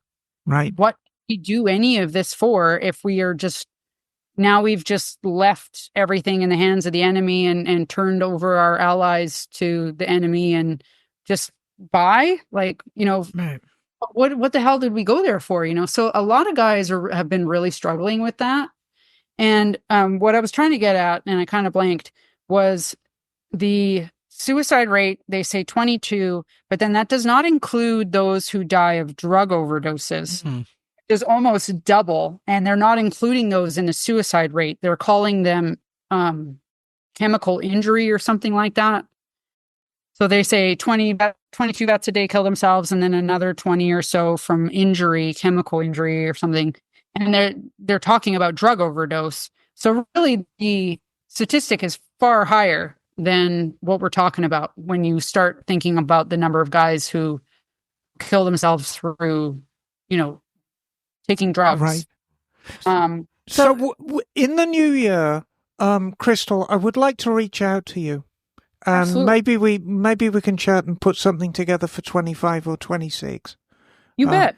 Yeah. Love that. I mean, so like I was saying before, how does all this come together, and how do I? Well, it's networking, right? It's networking, meeting people, and then so and so says, I've got this shop, or I can be a welding. I could help you do welding instructing, or I could do a metal shaping class in Vegas, or I could do this over here. So that's how we do it, is by people putting their hands up, talent that's around us in the industry. Right. That finds out about us and is able to put their hand up. I build cafe bikes, and I've done pretty well with them in the past. Yeah. So yeah, hopefully, Emma, I think I'd love to see you get involved with a program like this. I really love, Krystal, I love how much you're networking and building this in so many different ways, bringing builders together, which it's just as rewarding. That's what we know, and teachers with the people who need it. For people who are interested in donating or applying or anything at all, how do they find you? How do they reach you? So they can reach out to me on motorcyclesandmisfits.org.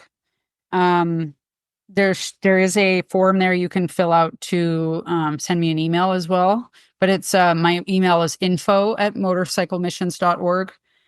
So you can send me an email there, or you can sign up online. We have a volunteer form, so you can put your information there. You can look at the cities that we're looking for help in right this minute. If your city is listed, you can enter your city. I think there's a checkbox you can click that says other, and you can put your city in and say, hey, I'm interested. I've got these skills. I could help with this. And this is how many hours a week I could help with this, or however many hours a month I could help with this. And then, if we have something that comes up in your area that we need help with, then that would be a great opportunity for us to reach out and collaborate. Or if you have, like a bike build, or a bike that you think would be a great build and you want to donate it, and you think, I'd like to host a build in my shop. That would work too.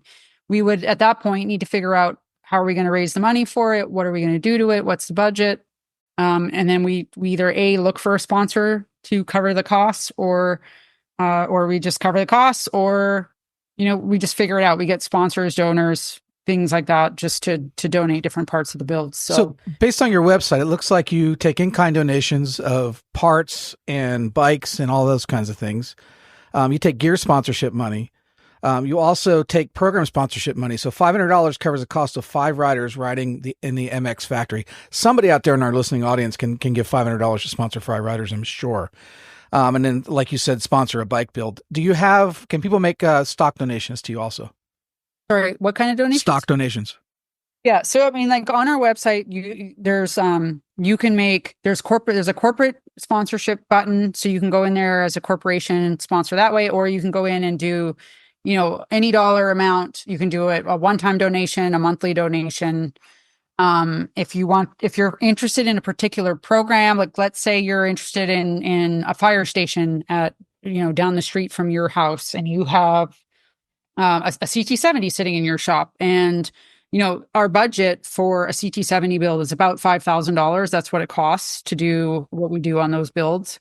We, either raise the money for that, or we find donors or sponsors that'll come together and help us raise the money, and then we could put it together, and Bob's your uncle. Well, I'd love to see, say, 5 listeners bring in $500 to sponsor riders. Oh, that'd be easy. And just a reminder, this is a 501c3. So you get a tax write-off. So any amount you donate to Motorcycle Missions is straight off your tax bill. So it's really, you donate $100. It's really, you're not donating $100. You're donating, well, depending on your tax bracket, about $60, and you're really donating $100 because it's that much valuable. Also, they're having to try and dig themselves out of the hole from being taken by a scam, which is horrible. So I am asking our listeners as well, hey, if you can help out at all, this is an organization that we really can get behind. Really Yep. appreciate. So please, anything you can, send it to motorcyclemissions.org. And Krystal, I wanted to thank you so much for coming on and sharing your story, sharing what you do. Well, thank you, and I appreciate you reaching out to me. Also, too, if anybody wants to kind of look further into what we do, we just built a new website. We haven't added our testimonials page yet onto our new website, but we have on there. If you go under the build mentorship and you start poking around, you can look at each bike build. Oh yeah.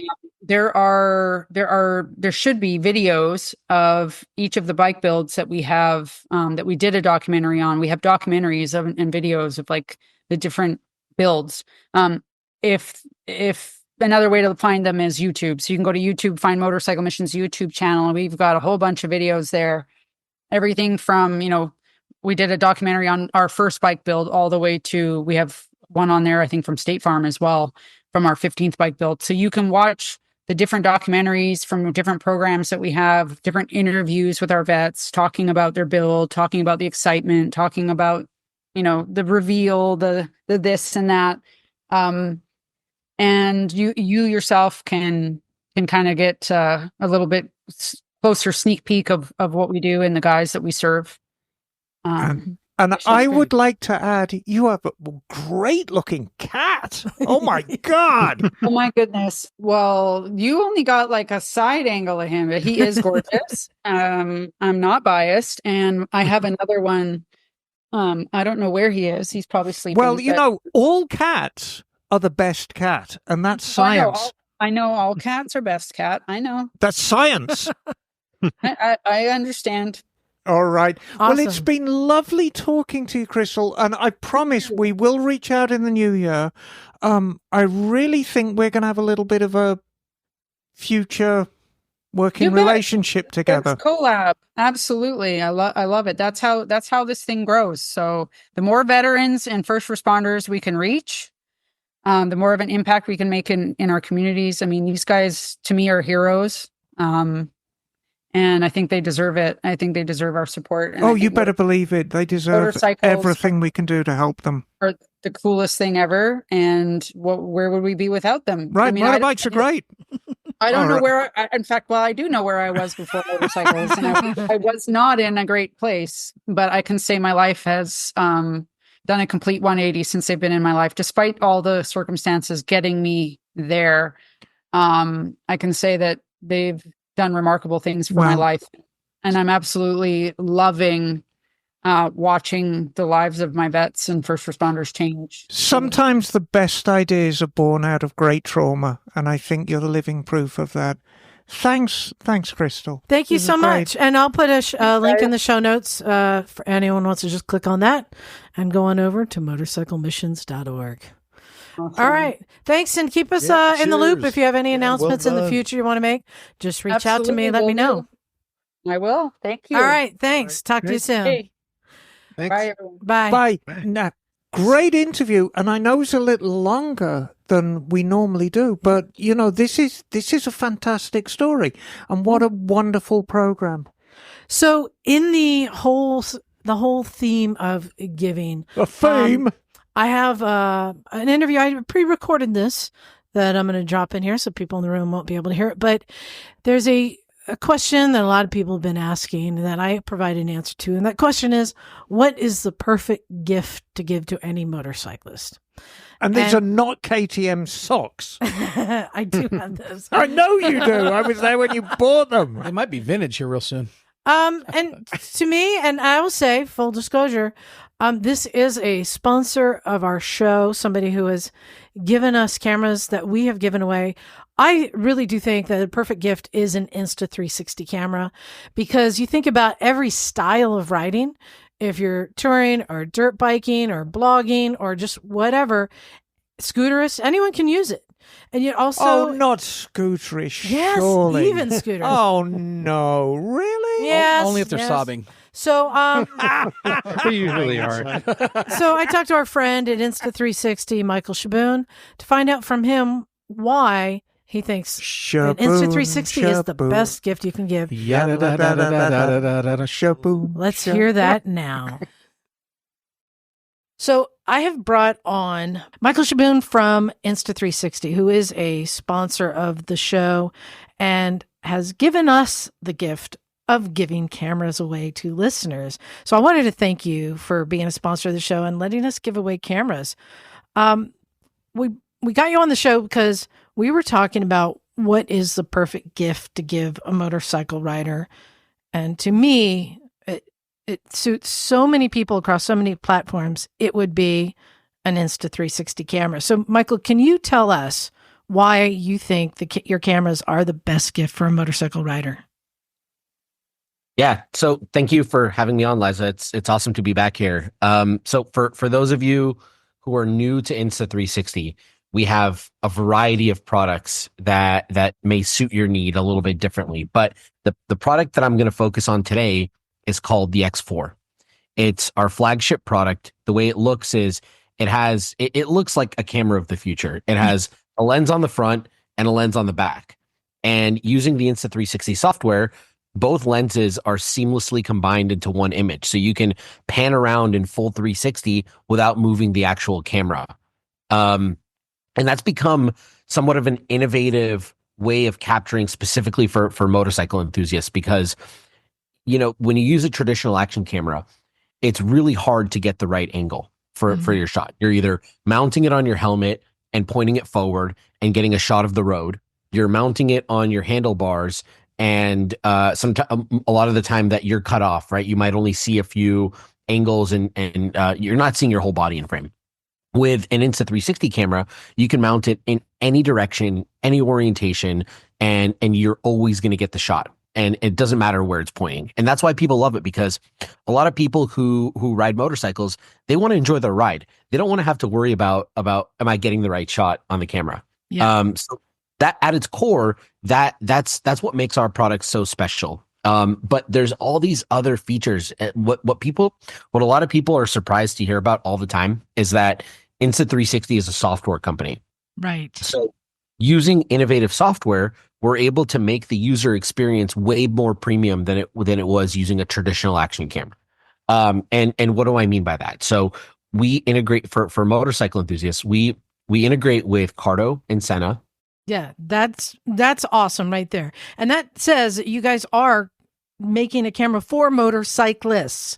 Like, this is for you guys. It's not just like surfers or paragliders. It's like, no, we're making it for you.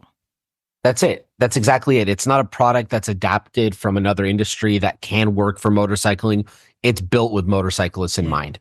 And we really pride ourselves on giving motorcyclists the best possible experience that they can have. So beyond the integration with Cardo and Senna, we also have an innovative AI chip that we use inside the camera. Now this might be getting too geeky for a lot of people, but by using this AI chip, we're able to do things that other cameras cannot. For example, when you're wearing gloves and you're riding your bike, right? It's very cumbersome to use a touchscreen. So we've enabled gesture control. So you can be sitting on your bike, the camera can be mounted 5 feet away from you. You could gesture it with your palm up, and it'll start recording. That is brilliant, by the way. That is one of the biggest selling points to me. Having struggled with is the red light on? Have I hit the button? All that's gone. It's so simple now. It's as simple as you want it to be, but also the camera is quite powerful and intuitive, right? Like it can record up to 8K. People might be thinking, well, my TV is only 4K. Why do I need an 8K action camera? And the way I explain this to everyone is that when you're looking at your TV, that's 4K right in front of you in a locked off 16:9 frame. When you're looking at a 360 camera, it's 8K all around you. So you need as much resolution as you can get in order to pull out 4K from it when you're reframing the files. We're making cameras that are powerful, intuitive, that are feature rich. You can shoot high frame rates. You can shoot all the way up to 100 frames per second in 360 on our cameras. The battery life is something that a lot of people are really excited about. So you can get up to 135 minutes on a single battery. If you have power coming out of your bike, you can power it through the Type-C port, so you never really have to change the battery ever. We even have, and this is a recent announcement, but we just created a special X4 BMW edition for all those BMW riders. Oh, wow. Okay. What exactly is this? So it's an X4, and it comes with a couple of additional accessories from BMW users, like a nice BMW Insta360 branded case. It's the same camera. It's reskinned as BMW. A lot of people, they really like their BMW swag when they ride their bikes. So and it's a partnership that we're really excited about. BMW actually approached us, and we've had a long-standing relationship with them. Wow. That's pretty cool. Are we hoping to see more partnerships in the future? Well, we actually, so we're very well ingrained in the motorcycling industry. We partner with Harley Davidson worldwide. If you're a Hog member, you can always get exclusive discounts and promotions using your Hog membership. That's pretty cool. So you have more than just, you have a lot of different cameras. I mean, they do a lot of different things. So for the motorcyclists, would be like the top 3 action cameras you'd recommend? Okay, so number 1 by far is the X4, and when you get the X4, you need the invisible selfie stick. It's like peanut butter and jelly, right? Like you get the X4, you extend it off the front or the back of your bike on a selfie stick, and it looks like a drone is following you. It is absolutely mind-blowing what happens. And again, this is part of what happens inside the camera. You're not doing anything in your editing software to remove that stick. It just automatically happens when you use the camera and the stick. It happens live in the app. So that's the first camera I'd recommend. There's tons of different ways to mount it. We sell a heavy duty clamp for handlebar mounts. Mm-hmm. We sell chest mounts. We sell sticky mounts for your helmet. We sell double extension mounts where you can basically mount the camera off of the back of your bike, but then you use a second point of contact to make sure that the accessory is going to stay locked in place. We even have like a dual clamp mount. If you go on our website, insta360.com, you can actually search by motorcycling vertical, and you'll get a list of all the accessories that we recommend for motorcycle riders. There's tons of them. The second camera, we have a bunch, but the second camera that I think is really cool is called, and by the way, the X4 right now is, it's available for 15% off. It's the biggest discount we've ever offered on it. And it's going to be available through the holiday season. So if you were thinking about, purchasing one or getting one for your friends and family, now's the time to do it because it's heavily discounted. Oh, you've got some great deals on your website. I was checking it out.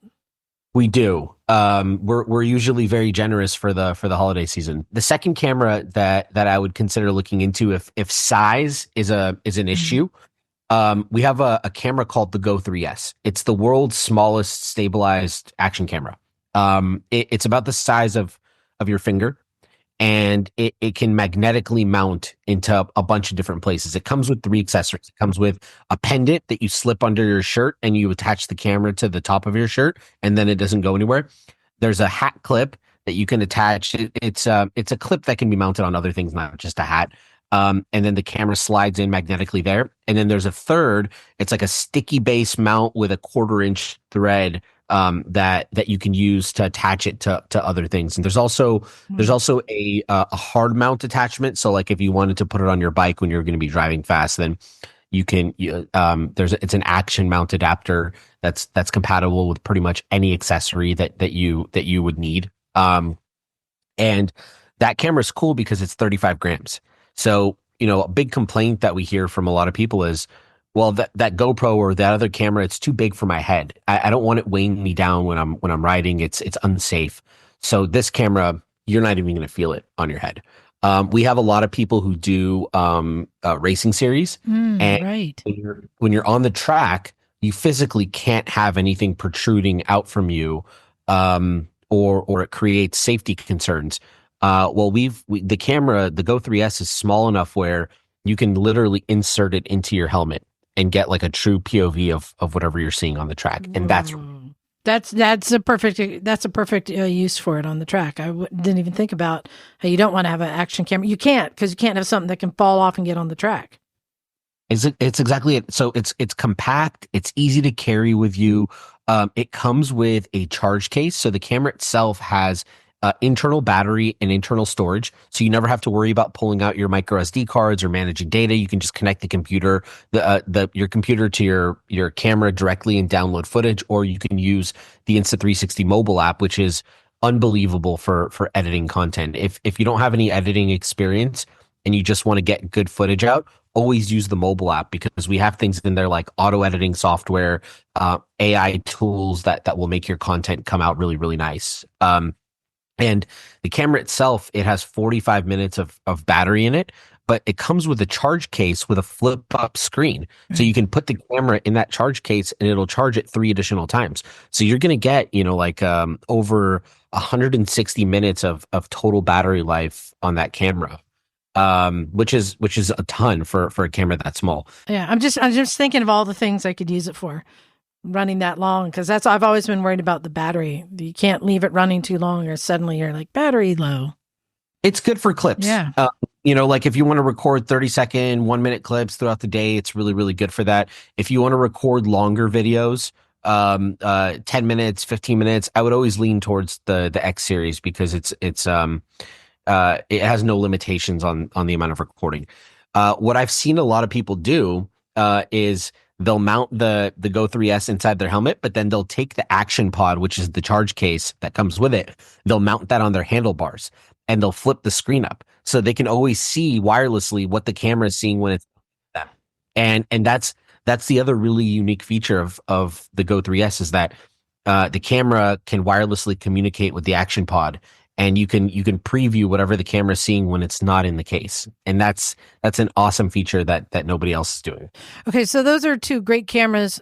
Third camera, I'm going to ask specifically, what's the best deal you have on your site right now? I would say, so there's kind of 2 ways of looking at it, right? There's people that want the latest and greatest tech and always want the newest product.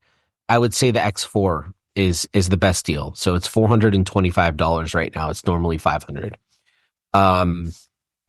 But if you just want to get started with 360 and you want to learn how the technology works, the X3, which is the previous generation of the camera, is available for a highly discounted rate. So normally it's $449, so $450.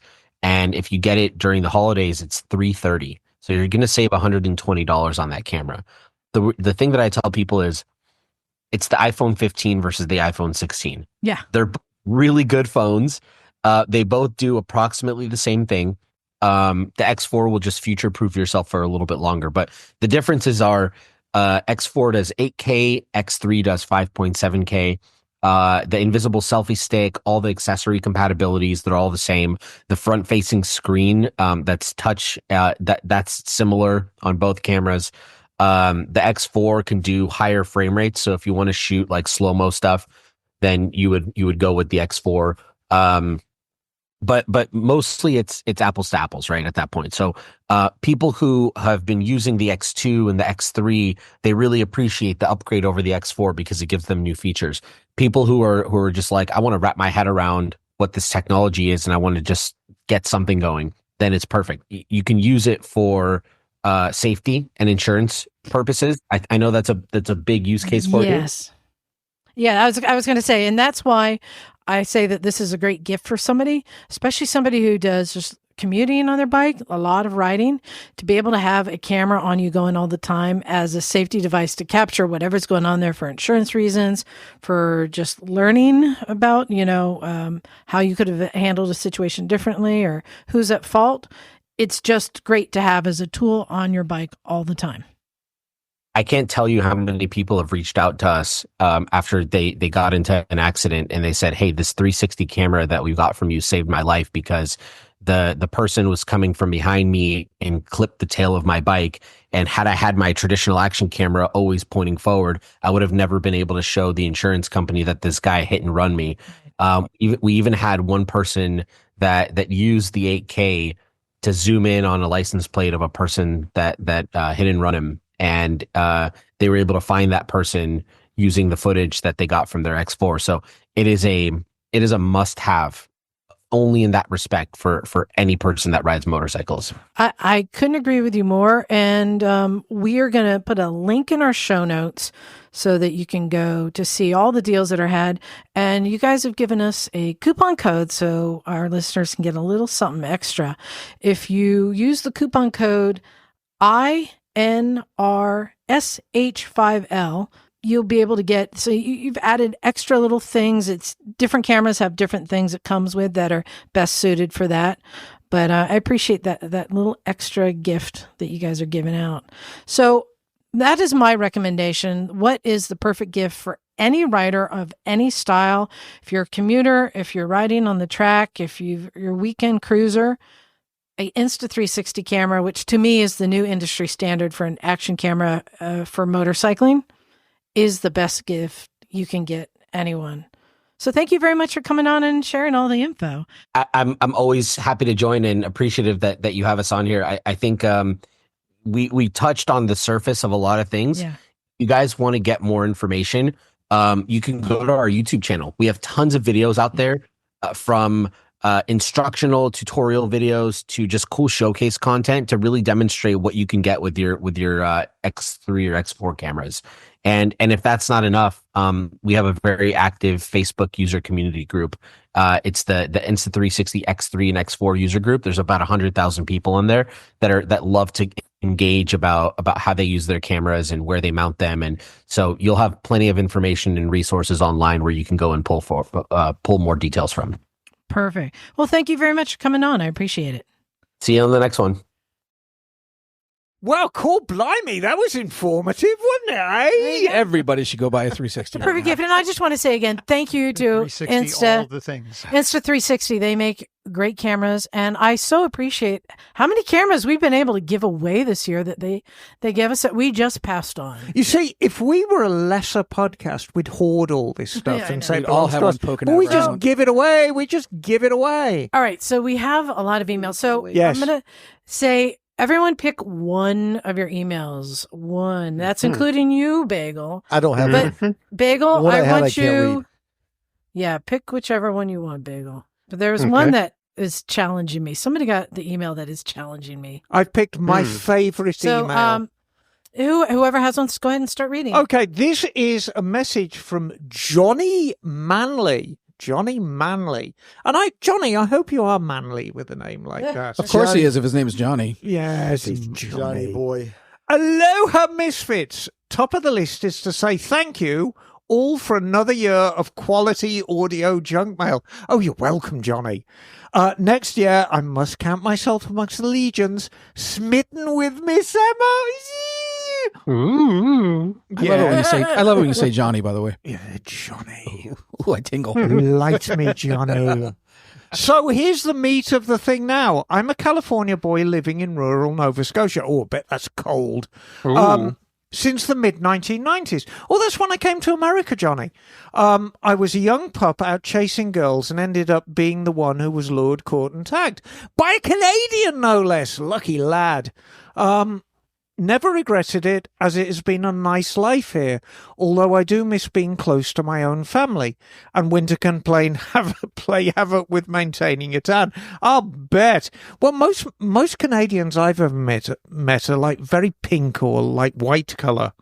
So there's no point in a tan out there. The motorcycling Nova Scotia is incroyable, with a variety of options from the famous Cabot Trail to 1,000 beautiful, hilly, twisty country roads stretching from the first crocus pushing up through the snow in the spring, through the fireflies into the warmth and the heat of summer, along and under the brilliant fall leaves, pushing the season beyond those first frosts, until heartbreak, when the first real snow chases your Bonneville back into the house. Oh, God. What? No, What? No, that is poetry. Wait, was that a Bonneville or a Bonerville? I heard Bonerville. Okay. No, it's a Bonneville. His name is Johnny. It's a Bonerville. Yeah, of course it's a Bonneville. Tra-la-la. Anyway, and that's where I am now, writing to you from my little home office while just outside my door in the family room. Hold on, I have to interrupt you. John, can you put your Bonerville back in the house?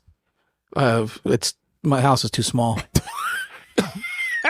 He's got a 2006 Opal and Tangerine T100, which is waiting faithfully.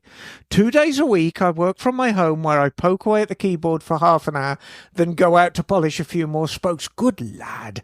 Makes me feel better knowing it is right on the other side of the wall. By spring, it will be near immaculate and ready to get dirty again. Grew up in the 1980s in the Pasadena area, where my minimum wage Pep Boys job afforded a brand new 85 Rebel.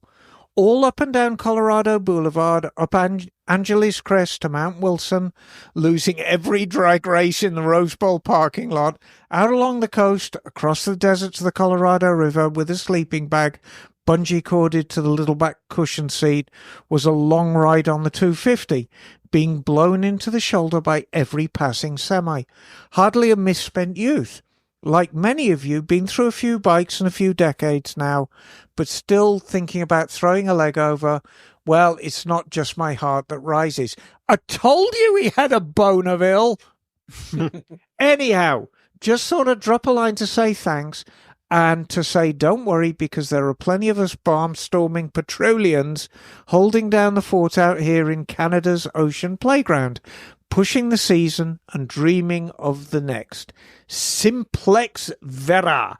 That was a lovely message, Johnny. And I mean, that's really the crux of it. We're so lucky here in California that we can ride our bikes all day long. I mean, what was it, 2 weeks or 3 weeks ago? We read that email about the guy who was almost suffering from separation anxiety from his friend. We can ride every day except when there's tornadoes. Yeah, that's Yep. But they come and go in an hour, so it's good. We're back on the road. Okay, very good. Next. Very good. All right, next. okay. I got one. So, I, like many of you, I'm mourning the passing of Malcolm Smith, and this email addresses that. It's from our friend Tad Wesson. Hey, Ted. So he writes, "Hey, Misfits, thanks for the memories of Motorcycle Mary and Malcolm Smith. I thought I'd pass along a quick anecdote. Oh, this is a good one. Yeah. I grew up in Riverside, California in the 60s and 70s, and my uncle was deeply involved in AMA District 37 desert racing on his BSA 441 Victim desert sled. So naturally, we started riding dirt bikes at an early age. As you mentioned last week, Malcolm was the service manager at our local shop, K&N Motorcycles, which is just north of Riverside. My father passed on a mid-60s Yamaha 80 when I was in my teens, and I quickly stripped it down, yanked the lights, cut the fenders, put on some knobbies and expansion chamber, and started whittling away on the ports and rotary valve with a Dremel tool to try and squeeze out a few extra misguided horsepower. Mm-hmm. The first ride out to the local rock quarry, it was running lean, and I managed to blow a piston and score the cylinder bore so it was off to K&N to see what I could do to get it bored out. Mm-hmm. Malcolm was at the service counter and mic'd the ID and said there was still enough meat to bore it out and put in an oversized piston. The rebuild was simple, except for one thing. I hadn't fully inserted the piston wrist pin circlip in all the way in the piston groove, and after a few rides, it wiggled its way out and managed to score the cylinder bore once again. Tinkling metal noises. I sheepishly returned to K&N, hoping against hope that there might just be enough left in the cylinder wall for yet another overbore. Of course, Malcolm was at the counter and he gave me one of those looks, shook his head and smiled, and then mic'd the cylinder. Fortunately, for the budget of a 15-year-old, there was just enough left to go the last piston size up. When I went back a week later to pick up the cylinder and new piston, there was a couple of service guys out front flailing away at the Kickstarter of a Husky 250. It was clear they had done the work but could not get it started. A minute later, Malcolm strolls out and gives them a step-aside boys look, hops on the Husky, gives it a couple of kicks, fiddles with the carb, and gives it one more kick, and it roars to life. Yeah. But of course it does. Nice. Neat, Malcolm. Yeah. Yeah. It was flooded, so after he let the excess fuel burn out, he popped it in gear and roared off down the road, running through all the gears. At about a quarter of a mile away, he pulls a U-turn and heads back and pops a wheelie in second gear and rides the wheelie all the way back to the shop and sets it down right in front of the two service guys, smiles, hands off the bike, and heads back into the shop without saying a word. I love that. And that, people, That's is awesome. Malcolm Smith. That's great. Nice. That is great. Jim, do you have one to share? Bagel, you've Yeah. got two there. Go ahead and pick one. Okay. Well, I have an email here from Adrian. Oh, is he from Austria? He's from trying. down under. It's truth, mate. G'day, Cobber. Hi there from even sunnier Australia. Love your passion and loyalty to classy riders like Mary and Malcolm. But please don't let American-centric perceptions cloud your judgment of who is the greatest of all time. If the question was posed to the international audience, it would no doubt reveal names like Giacomo Agostini, Yes. Rossi, or Marquez. Alternatively, if you had to ask an Aussie, they'd probably say Doohan. I had And a it- Mick Doohan pattern helmet, so yes. And if you asked Emma, in a moment of below-the-belt weakness, she might even select Sheen as the GOAT. Maybe. Although I'm more of a Halewood gal. Oh. I suppose what I'm trying to say is there is no definitive answer, as the question will always elicit subjective responses. Like your accent. That's quite subjective. What depends. Go on, mate. Track on. race. Kick Track him when races, he's down, mate. Go on, kick him when he's down. track races will have their opinions. Off-road riders will have theirs, and ultimately considerations of era, technology, and opportunity will always come into play. So let's celebrate all the great riders and their contributions to the passion we love without having to come to a consensus on who is the GOAT. It's like trying to agree on the greatest bike of all time. And no, it's not a KLR. And for car lovers, take note, it's not a Jeep. Ouch.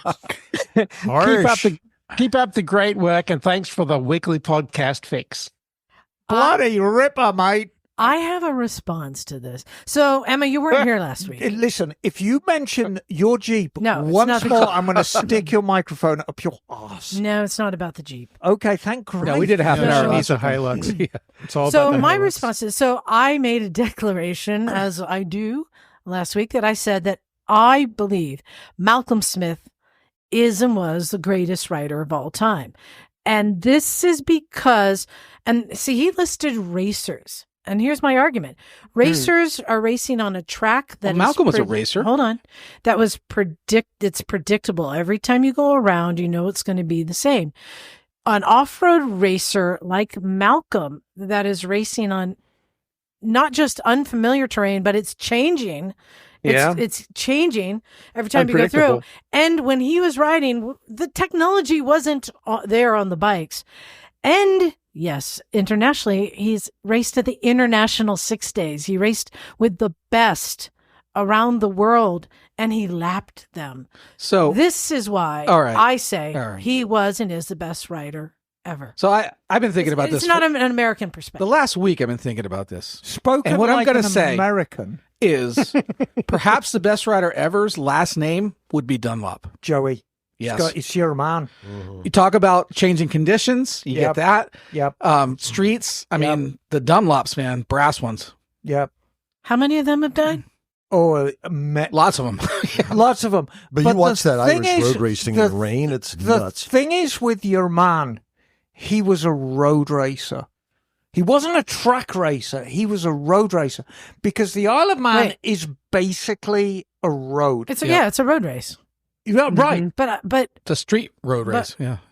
Yeah. These so are I'm saying Malcolm, he rode on and dirt. Unpredictable. Malcolm was an unbelievably talented rider. Yeah. And a true ambassador of the sport. And from what I'm told, I never met him, but an absolute gentleman. And really, maybe the greatest ambassador for the sport. That I'll go with. Greatest rider of all time. Very humble. That is so subjective. He would never say that either. Yeah. Well, No, Joey wouldn't but- either. I know. But I did, and I'm standing by it. So there you go. So Well, I have one thank you for sending that in. Well, here's one that actually goes into this theme. This is from Thomas Williams. He said, I've got to throw Mike Halewood's name, there you go, Emma, Yes, you do. into the hat for the best motorcycle racer of all time. Between Yep. his GP career and Isle of Man results, not to mention his car experience, I think he's on the short list for the best motorcycle racer of all time. He may not have had any history in the dirt or road racing, has a similar set of challenges of having to constantly read the course as opposed to the repetition of a GP circuit. On a separate note, you mentioned you're looking for a sport tour. They are in fact getting rare, but I replaced my Multistrada with a Moto Guzzi V100 Mandello. Ooh. It's a proper sport tour. Yes. Give it a look. Thanks for all you do. Yeah, good bike, Thomas. You know what? You rode one right over there. Oh, God, yeah, it's a lovely bike. My only argument is you got to get the good one. It's 25 grand. That is a lot to chuck at a bike. At a Guzzi, yeah. Well, I have one last one, a quick one from our friend Tim. He says, "Hey, Timmy, if you are interested, and Jim, listen up here. Yeah. If you are interested in attending, riding, or spectating a great vintage trials event, come on up to Vacaville Okay. on April 25th. It'll be the Cowtown. it'll be on the so come up to Vacaville on the 25th. It'll be on the 26th of April. Love the podcast, and he sent me a link. So it's the Arma, the Flyers, Leapfrog. You know what we could do? You and me could That go could to be cool. We could go to Vacaville, and then Milk a cow. we could stop on the way back at the Railway Museum. Just I like that. Yes, at Sassoon City. Oh, that sounds great. Maybe get some dried nuts and fruits while we're out there. We can get fruits and nuts. There's a great brewery that we just went to yesterday called Heretic Brewing. It's Could in go to the Fairfield. Jelly Belly factory too and get Jelly Bellies. But trials, it's becoming kind of appealing. So I think we're going to take that class in March. So maybe, Well, you know, maybe. if you know trials, it's almost like playing golf because because golf, you don't actually need strength to play golf. You need technique, and that's the thing with trials, and that's what makes it so appealing to people like me who are getting old and feeble. And I'm simply not strong enough to chuck a motocross bike around the track anymore. But trials, you know, it's technique. It's If you agree with me that Malcolm Smith is the Oh, Lord have greatest mercy. rider of all time, send an email to motorcycles and Actually, Just send an email, say Stumpy's At right. That's all you gmail.com. need to do. so like here's a short list: Joey Dunlop, Yep. Malcolm Smith, Yep. Mike Halewood, Mm-hmm. John Surtees, Okay. Giacomo Yeah. Agostini. No, Rossi. hold on. Before you even start naming them, the first thing you do is take the best like super enduro rider or Dakar racer and MotoGP. Like you pit all of those together before you even just list names. Right. If you put a like Toby Price Yes. against a Mark Marquez, you know, in either of those, who's going to do better than You the know what other we in need? the other's field? But I know what you're I saying, think that- the dirt riding is the harder. We need more a modern technical version of the super skill. bikers. Remember the super bikers? Oh, That's yeah. basically what they did. Throw these different guys from different disciplines there and let them Not race. just saying that these racers aren't the best at what they do and they have no fear and are just fast as fuck. But I'm just saying the relationship you have with the machine. And Jim, you understand riding in sand, riding in unpredictable terrain.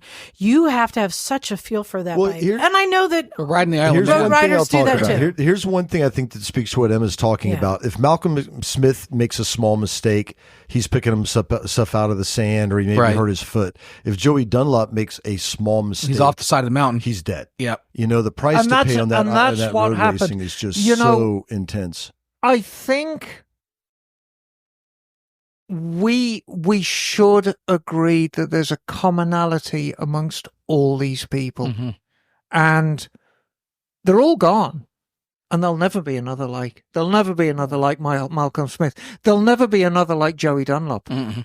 And there'll never be another like Mike Aylward. And they were, every single one of them were just the most fantastic ambassadors for their sports. Yeah. And I was very lucky. I never saw Malcolm Smith race. I've seen Mike Aylward race, and I've seen Joey Dunlop race, and it's awe-inspiring. Yeah. It's seeing them race. It's just, oh my God. Well, what about Evil? We didn't even get on that list. No, he's definitely not. He's definitely not. Well, I think- He's the best crasher. Well, I'll throw someone out there that maybe is being overlooked here. Someone who really, when he came on the scene, the sport shifted and changed. Kenny Roberts. Again, Yeah, we'll talk about him, yeah. but we're talking about road racers. No, he was a dirt tracker versus- too, though. Well, Yeah. see, that's one that Off-road falls into riders. multiple So, disciplines. I think it's a fair debate, which we can probably continue doing, but I still think the most gifted, talented rider was Jim got new boots. Malcolm. Noticed too. So Thank you. Very cute. send us your emails. Weigh in on this debate. Let us know what you think. Sound fair? Sounds fair. I would like people to write in and ask you politely to stop talking about your fucking Jeep. Oh, That's what I'll I second re- that motion. Oh, yeah. Do we have any third or fourths?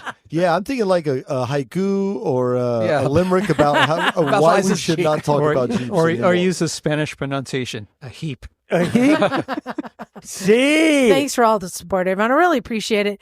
Just like I want to thank all of our Patreon subscribers for their support. The finest humanity has to offer. Patreon subscribers to Motorcycles and Misfits podcast are on a pedestal watching the rest of the world go by. Are you doing shirts? Does that come up? When do you do that? No, that's in the spring. In the spring, Are you okay. doing shots? Sharks? Sharks That's or shots? Vegas, which is coming in February. Sharks. Yeah, Come see this us is a in short Vegas. season. Yeah. And please consider giving to Motorcycle Missions. Yeah, it was really cool. like what they're doing. In fact, we have another great nonprofit coming on next week. I'm not going to say who it is, but this is something we haven't really talked about on our show before. I can't wait to bring that Right. up. The time to give and give to those It's who a need. time of giving. You know what else it's time for? Let's get out of here. Exactly. Go to motorcyclesandmisfits.com. You'll find the links to our store. You can order a shirt like the one John's wearing. Yeah. Nice shirt. It's very handsome. You can see pictures of us, videos, catch our episodes, all of that. Just head on over there. And thank you very much for listening. I appreciate it. Let's get out of here, everyone. This is Liza. Stumpy John. Emma, darling. It's Neil. Naked Jim, son. Bagel. And we are out of here. Ooh, Cool.